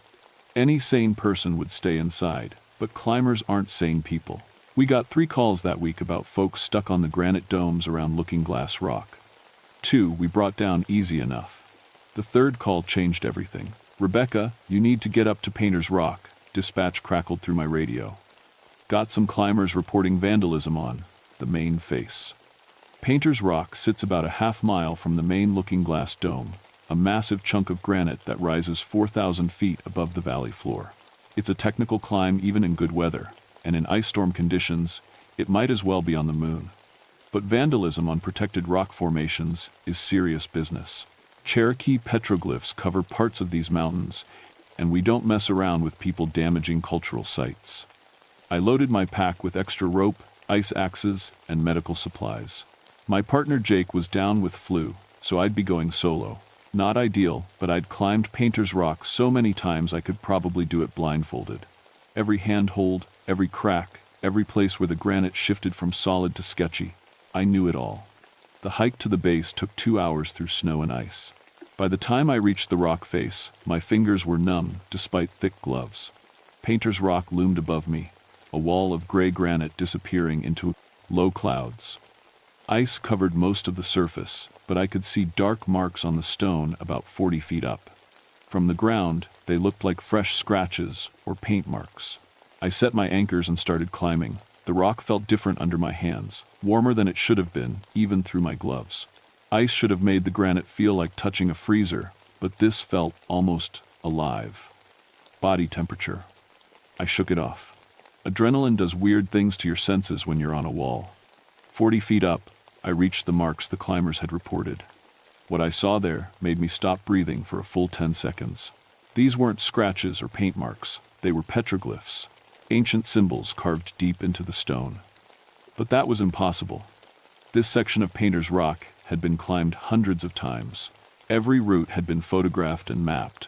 If petroglyphs existed here, someone would have documented them decades ago. More troubling, the symbols were carved right through fresh chalk marks. White climbing chalk marked every good handhold on this route. Climbers had been using these exact spots for years. But the petroglyphs cut through the chalk like they'd been carved yesterday, clean edges showing fresh granite underneath. I pulled out my radio. Dispatch, this is Stormcrow. I'm at the vandalism site on Painter's Rock. We've got a problem. These aren't fresh scratches. They look like genuine petroglyphs, but they're in a location that should have been documented years ago. Static answered me. I tried again. Nothing. Radio dead zones weren't unusual in the mountains, but I'd never lost signal at this exact spot before. I'd called in from here dozens of times during rescues. I studied the symbols more closely. Spiral patterns, animal shapes, and something that looked like a human figure with arms raised toward the sky. The style matched Cherokee petroglyphs I'd seen in other parts of the forest, but the carving looked too fresh, too clean. Below the symbols, someone had scratched a word in English. Warning. A chunk of ice broke loose somewhere above me and clattered down the rock face. I looked up but couldn't see anything through the clouds, just granite and more granite, disappearing into gray sky. That's when I noticed something that made my blood freeze. The rock face above the petroglyphs was warm. Not just warm, actually steaming in the cold air. Thin wisps of vapor rose from the granite like breath on a winter morning. I'd been climbing for 20 years. Rock doesn't steam. Not in February. Not ever. I touched the stone again, pulling off my glove to feel it skin to skin. The granite was definitely warm, maybe 70 degrees, while the air temperature hovered around 20. It felt like touching living flesh. That's when I heard the first sound. Deep inside the rock, so low I felt it more than heard it, came something like a heartbeat. Slow, steady, rhythmic. The entire rock face vibrated slightly with each pulse. I jerked my hand back and nearly lost my grip. Rocks don't have heartbeats. I rappelled down as fast as safely possible, my hands shaking so badly I nearly dropped my gear twice. By the time I reached the ground, I'd convinced myself I was experiencing altitude sickness or hypothermia hallucinations. Mountains can mess with your head when you're alone and stressed. But when I got back to the ranger station, my radio started working perfectly. Dispatch, this is Stormcrow. I need to speak with someone from Cherokee Cultural Affairs. We've got petroglyphs on Painter's Rock that weren't there last month. Copy that, Rebecca. Anything else unusual? I paused, finger on the radio button. How do you report that a rock face feels alive? Negative, just the petroglyphs. The next morning brought clear skies and temperatures just above freezing. Perfect climbing weather. I returned to Painter's Rock with Tom Bearstep, a Cherokee elder who worked with the Forest Service on cultural preservation issues. Tom had been documenting petroglyphs in these mountains for 30 years. If anyone could explain what I'd found, it would be him. The hike up went smoothly, and Tom climbed like someone half his 58 years. When we reached the base of Painter's Rock, He stopped and tilted his head like he was listening to something. "This place feels different," he said quietly. "Different how?" "Awake." I set anchors for both of us, and we climbed to the petroglyph site together. In daylight, the symbols looked even more impossible. They were definitely old. The carving style and weathering patterns matched petroglyphs Tom had shown me elsewhere. But the location made no sense. Tom studied the symbols for 10 minutes without speaking. Finally, he looked at me with worried eyes. "These are danger warnings, very old ones. They're telling people to stay away from this place." "Stay away from what?" "The sleeping one. The stone spirit." Tom traced one of the spiral patterns with his finger. "My grandfather told stories about places like this. Rocks that dream. When they wake up, they try to warn people." "Warn them about what?" "About dying." Tom pointed to the symbol that looked like a human figure. "This isn't just a person, it's someone falling. The other marks, they're telling the story of what happens when the rock spirit wakes up. First, it tries to communicate. Then it tries to protect people. Then..." He didn't finish the sentence. "Tom, rocks don't dream, rocks don't communicate." He looked at me steadily. "Then explain how these symbols appeared overnight on a rock face that's been climbed 1,000 times." I couldn't. We were getting ready to rappel down when we heard voices below. 3 climbers were setting up gear at the base of the rock, preparing to attempt the same route where we'd found the petroglyphs. "Hey," I called down. "This route is temporarily closed for cultural survey." One of them looked up. "Come on, Rebecca, we drove 4 hours to climb this thing." I recognized the voice. Danny Martinez, a strong climber from Charlotte who'd been coming here for years. He was with 2 people I didn't know, a woman about 30 with short blonde hair and a young guy who looked maybe 20. "Sorry, Danny. Forest Service orders. Try the south face instead." "The south face is still covered in ice. This is the only climbable route today." Tom grabbed my arm. "Let them climb," he whispered. "What? Why?" "Because the spirit wants to show us something. The warnings aren't random. Something's coming. I'm not letting climbers risk their lives based on 3 people are going to fall today," Tom said quietly. "The petroglyphs show 3 figures falling. We can't stop what's already been carved in stone, but maybe we can understand why." Against every instinct I had as a ranger, I let them climb. Danny led the route while his 2 companions followed. They were good climbers, experienced and careful. I watched through binoculars as they moved up the rock face, following the same path Tom and I had taken. Everything went normally until they reached the petroglyphs. Danny stopped climbing and called down to us. "Rebecca, you need to see this." "What is it?" "The holds are wrong." Tom and I looked at each other. "Wrong how?" I shouted back. "The hand holds I've been using for 3 years, they're in different places. It's like the rock face changed." That was impossible. Granite doesn't change. Granite doesn't move. Granite is the most stable rock formation on Earth. But as I watched through binoculars, I saw Danny reach for a handhold that should have been there, a distinctive crystal formation I'd used dozens of times. His hand grasped empty air. The crystal formation had moved 6 inches to the left.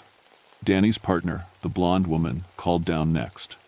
"The route's completely different up here. It's like climbing a totally new rock." I started climbing immediately, with Tom right behind me. By the time we reached them, all 3 climbers were standing on a ledge that shouldn't have existed. The entire rock face had somehow rearranged itself. "How long have you been climbing this route, Danny?" Tom asked. 3 years. I know every inch of this wall. These holds, this ledge, that crack system over there. None of this was here last month. It's like the rock grew new features overnight." The young climber, who'd been quiet until now, pointed to something above us. "What's that?" We all looked up. About 20 feet higher, a new petroglyph had appeared. This one was different from the others. Larger, more detailed, more urgent. It showed the same falling figure. But now there were symbols around it that looked like numbers. Tom studied the new carving. "It's a date," he said finally. "Today's date." "That's impossible," the blonde woman said.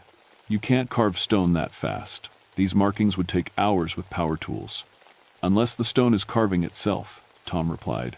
As if responding to his words, the rock face beneath our feet began to vibrate, gently at first, then stronger.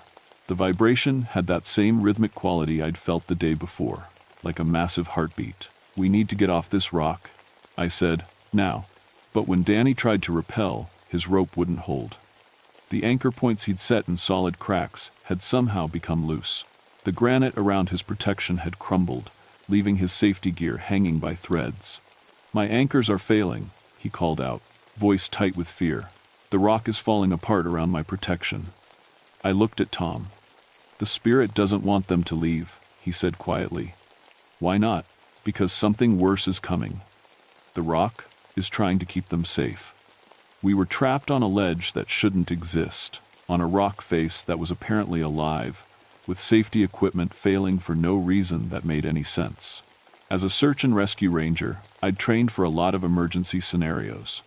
None of them covered dealing with conscious geological formations. "Everyone stay calm," I said, using my most professional voice while my mind raced through options. "We'll set new anchors and get down one at a time." I pulled out my gear and looked for solid cracks to place protection. But every spot I tested crumbled at the slightest pressure. The rock that had been solid granite for millions of years was suddenly soft as chalk. Danny's young climbing partner, he'd introduced himself as Mike, was starting to panic. "This is insane. Rocks don't just change. There has to be a logical explanation." "Look up," Tom said quietly. Above us, new petroglyphs were appearing in real time. We watched lines carve themselves into the granite, with no visible tool, no human hand. The symbols formed slowly but steadily, like an invisible finger drawing in wet sand. The new symbols were different from the earlier ones. These looked like maps. Topographical lines, elevation markers, geological features. And running through the center of each map was a jagged line that could only represent one thing: a fault line. "Oh no," I breathed, understanding hitting me like a physical blow. "Tom, how long have these Cherokee stories been around, the ones about stone spirits that try to warn people?" "Generations. My great-grandfather heard them from his great-grandfather. Maybe 200 years of stories." I thought about the geology surveys I'd read, the reports on seismic activity in the Appalachian Mountains. The last major earthquake in this area was 1886. Before that, 1755. They happen every 120 to 140 years. "We're overdue," Tom said grimly. The blonde climber, Sarah, she'd said, was examining the newest petroglyphs with a geologist's eye. "If these are accurate, there's a previously unknown fault line running directly under this entire mountain range. A movement here would trigger rock slides for miles." As if summoned by her words, the rock face shuddered again. This time, the vibration wasn't rhythmic like a heartbeat. It was irregular, violent, like something massive was trying to break free from deep underground. "The spirit isn't just warning about a rock slide," Tom said, his face pale. "It's warning about the earthquake that's going to cause the rock slide." Small stones began falling from somewhere above us, then larger stones. I looked up and saw impossible cracks spreading across the granite face like a spider web. But these weren't random fractures. They were forming patterns. Symbols, messages. "We need to move," I said. "Now." The rock face is destabilizing. But when Danny tested his gear again, the result was even worse. His rope, rated for thousands of pounds of force, snapped like thread when he put weight on it. The carabiners that should have held our lives in their metal jaws simply opened, without cause, without explanation. "The rock doesn't want us to leave," Mike said, his voice cracking. "It's keeping us here." "Why would it do that?" Sarah demanded. "If there's going to be an earthquake, we need to get to safe ground." Tom was studying the newest set of symbols, his expression growing more troubled by the minute. "These aren't just warnings," he said slowly. "They're instructions." "Instructions for what?" "For how to survive, what's coming. The spirit is trying to teach us something." The petroglyphs showed a sequence of images. People climbing higher on the rock face, not lower. Moving toward a specific formation that looked like a cave or deep crack. Taking shelter inside the rock itself rather than trying to escape it. "That's crazy," Danny said. You're going to be an earthquake, the last place you want to be is inside a crack in the rock face." "Unless," I said, understanding beginning to dawn, "the The rock knows which parts of itself will survive the quake. The vibrations were getting stronger now, coming in waves every few minutes. With each tremor, more cracks appeared in the granite around us. But not all the cracks were spreading randomly. Some were forming very specific shapes, handholds, footholds, a path leading upward toward a formation I'd never noticed before. "Look," Tom pointed. "The rock is showing us where to go." About 60 feet above our current position, a dark opening had appeared in the granite face. Not a natural cave. The edges were too regular, too purposeful.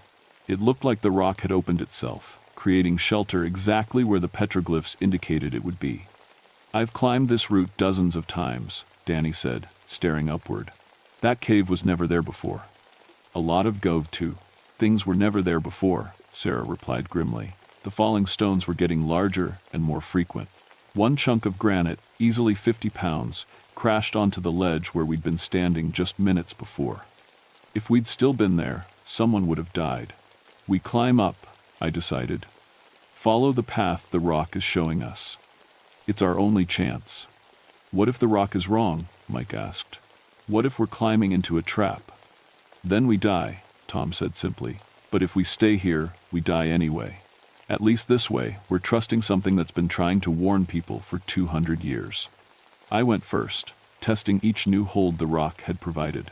The granite felt warm under my hands again, alive and responsive. When I reached for a handhold that looked uncertain, the rock would shift slightly, providing better grip. When my foot slipped on a wet surface, a new foothold would appear exactly where I needed it. The rock was actively helping us climb. One by one, we made our way up the changing face of Painter's Rock. Below us, the route we'd originally climbed was disintegrating, huge chunks of granite peeling away and crashing into the valley. The mountain was shedding its skin, revealing something new and strange underneath. We reached the cave opening just as the first major tremor hit. The entire mountain shook like a wet dog, and the sound, dear God, the sound was like the world breaking apart. Trees snapped, boulders rolled, and somewhere in the distance, we could hear the massive rumble of a rock slide beginning. Inside the cave, we found something that made me question everything I thought I knew about reality. The walls were covered in petroglyphs, but these were different from any Native American rock art I'd ever seen. These symbols moved. They flowed like water across the stone surface, constantly changing, showing different scenes, different warnings, different instructions. And in the deepest part of the cave, carved into the back wall, was a face. A human face, ancient and wise and impossibly sad. Its eyes were closed, but as we watched, they slowly opened. The face looked directly at Tom and began to speak. Not with words, but with vibrations that we felt in our bones, meaning that appeared directly in our minds. The earth moves, the mountain falls. Many will die unless warned. Help me warn them, help me save them. Asterisk. The voice of the stone spirit filled our minds without sound, ancient and desperate and utterly alien.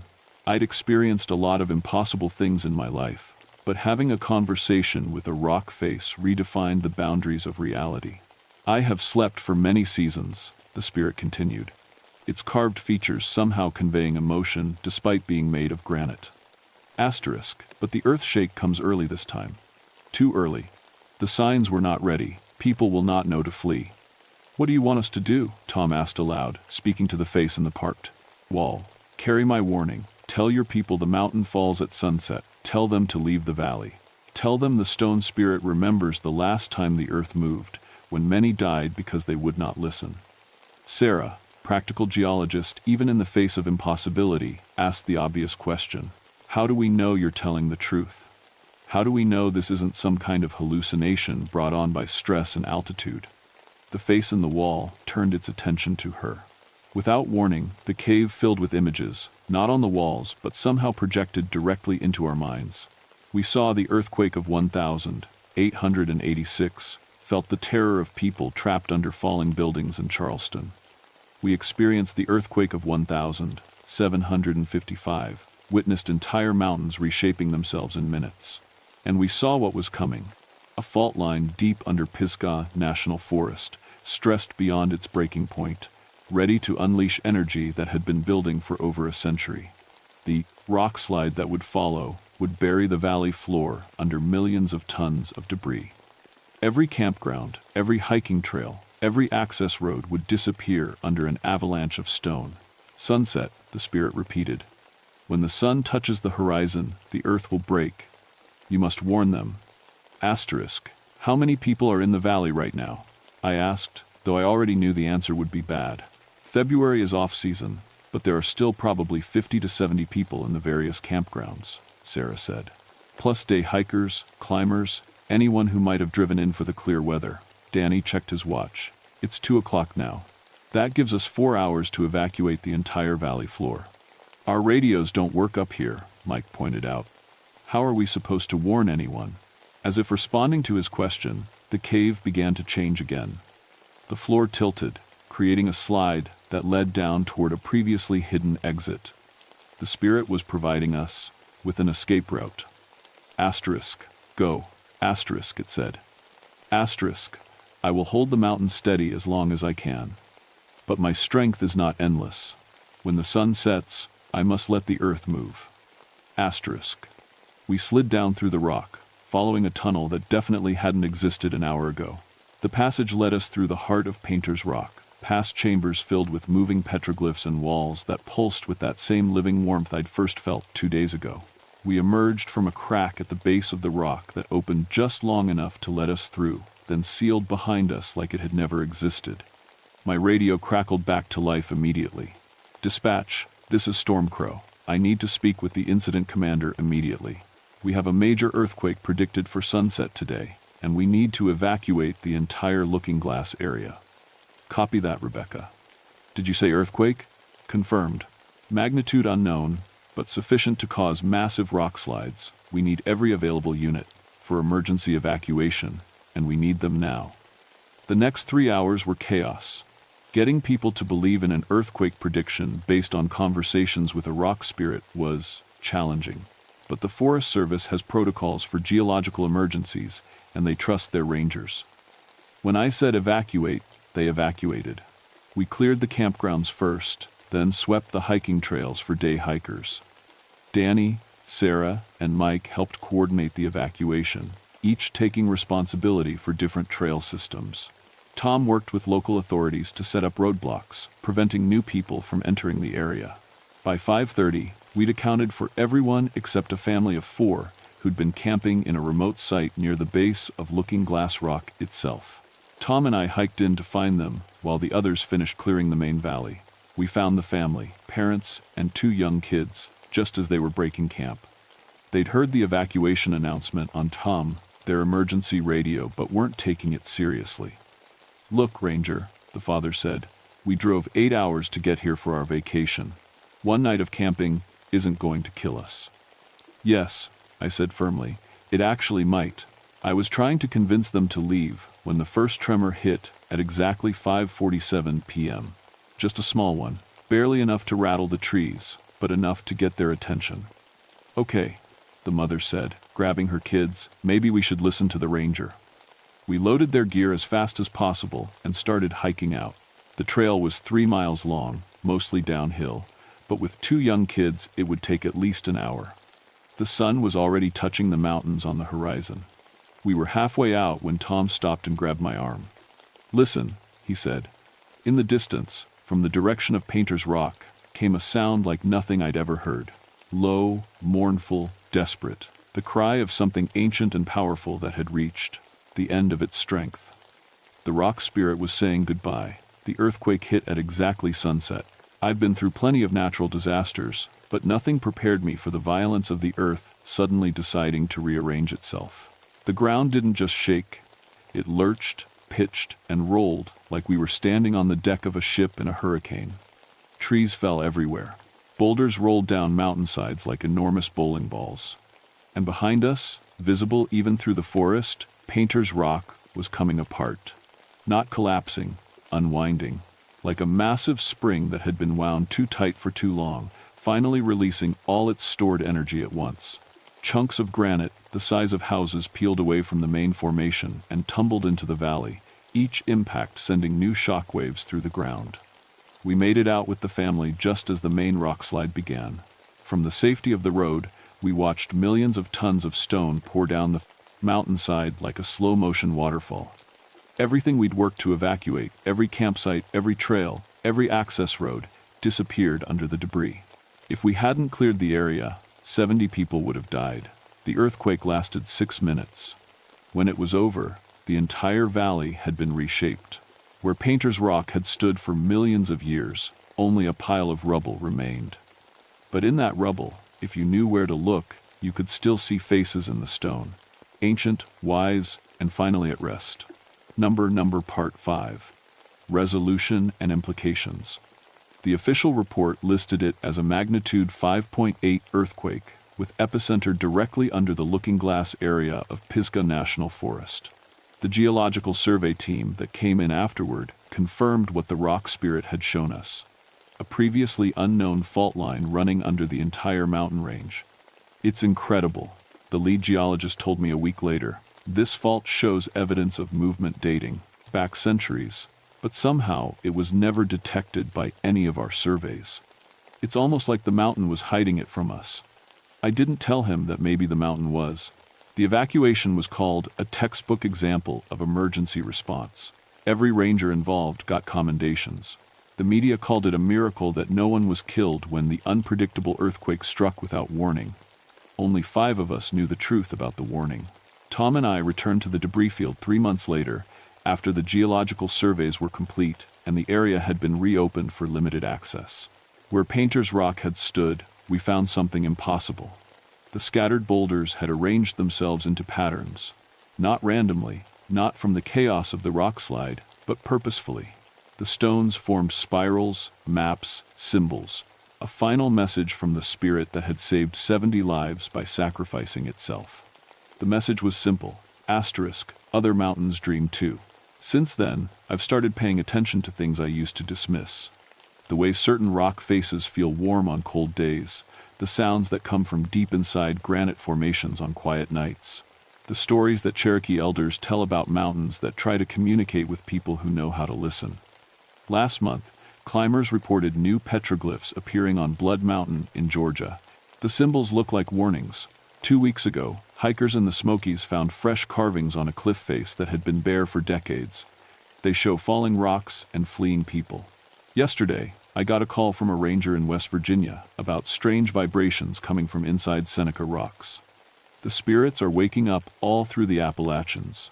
The earth is moving again, and the mountains are trying to warn us. The question is whether we're wise enough to listen. I've put in for a transfer to the Regional Geological Hazard Assessment Team. My job description doesn't mention communicating with stone spirits, but I figure somebody should be paying attention when the mountains start talking. Because next time, we might not get 4 hours warning. Next time, we might get 4 minutes. And somewhere out there in the ancient peaks of the Appalachian chain, stone faces are carving themselves into rock walls, trying to tell us something we need to hear. The mountains remember the last time the earth shook. They remember what happened to the people who wouldn't listen. They're hoping this time will be different. They're hoping this time we'll learn. But hope, I've discovered, is not something rocks are particularly good at. What they're good at is patience and warning, and when the time comes, sacrifice. The next time you're hiking in the mountains and you put your hand on a rock face that feels unusually warm, don't dismiss it as imagination. Listen carefully. Feel for vibrations that shouldn't be there. The stone might be trying to tell you something. It might be trying to save your life.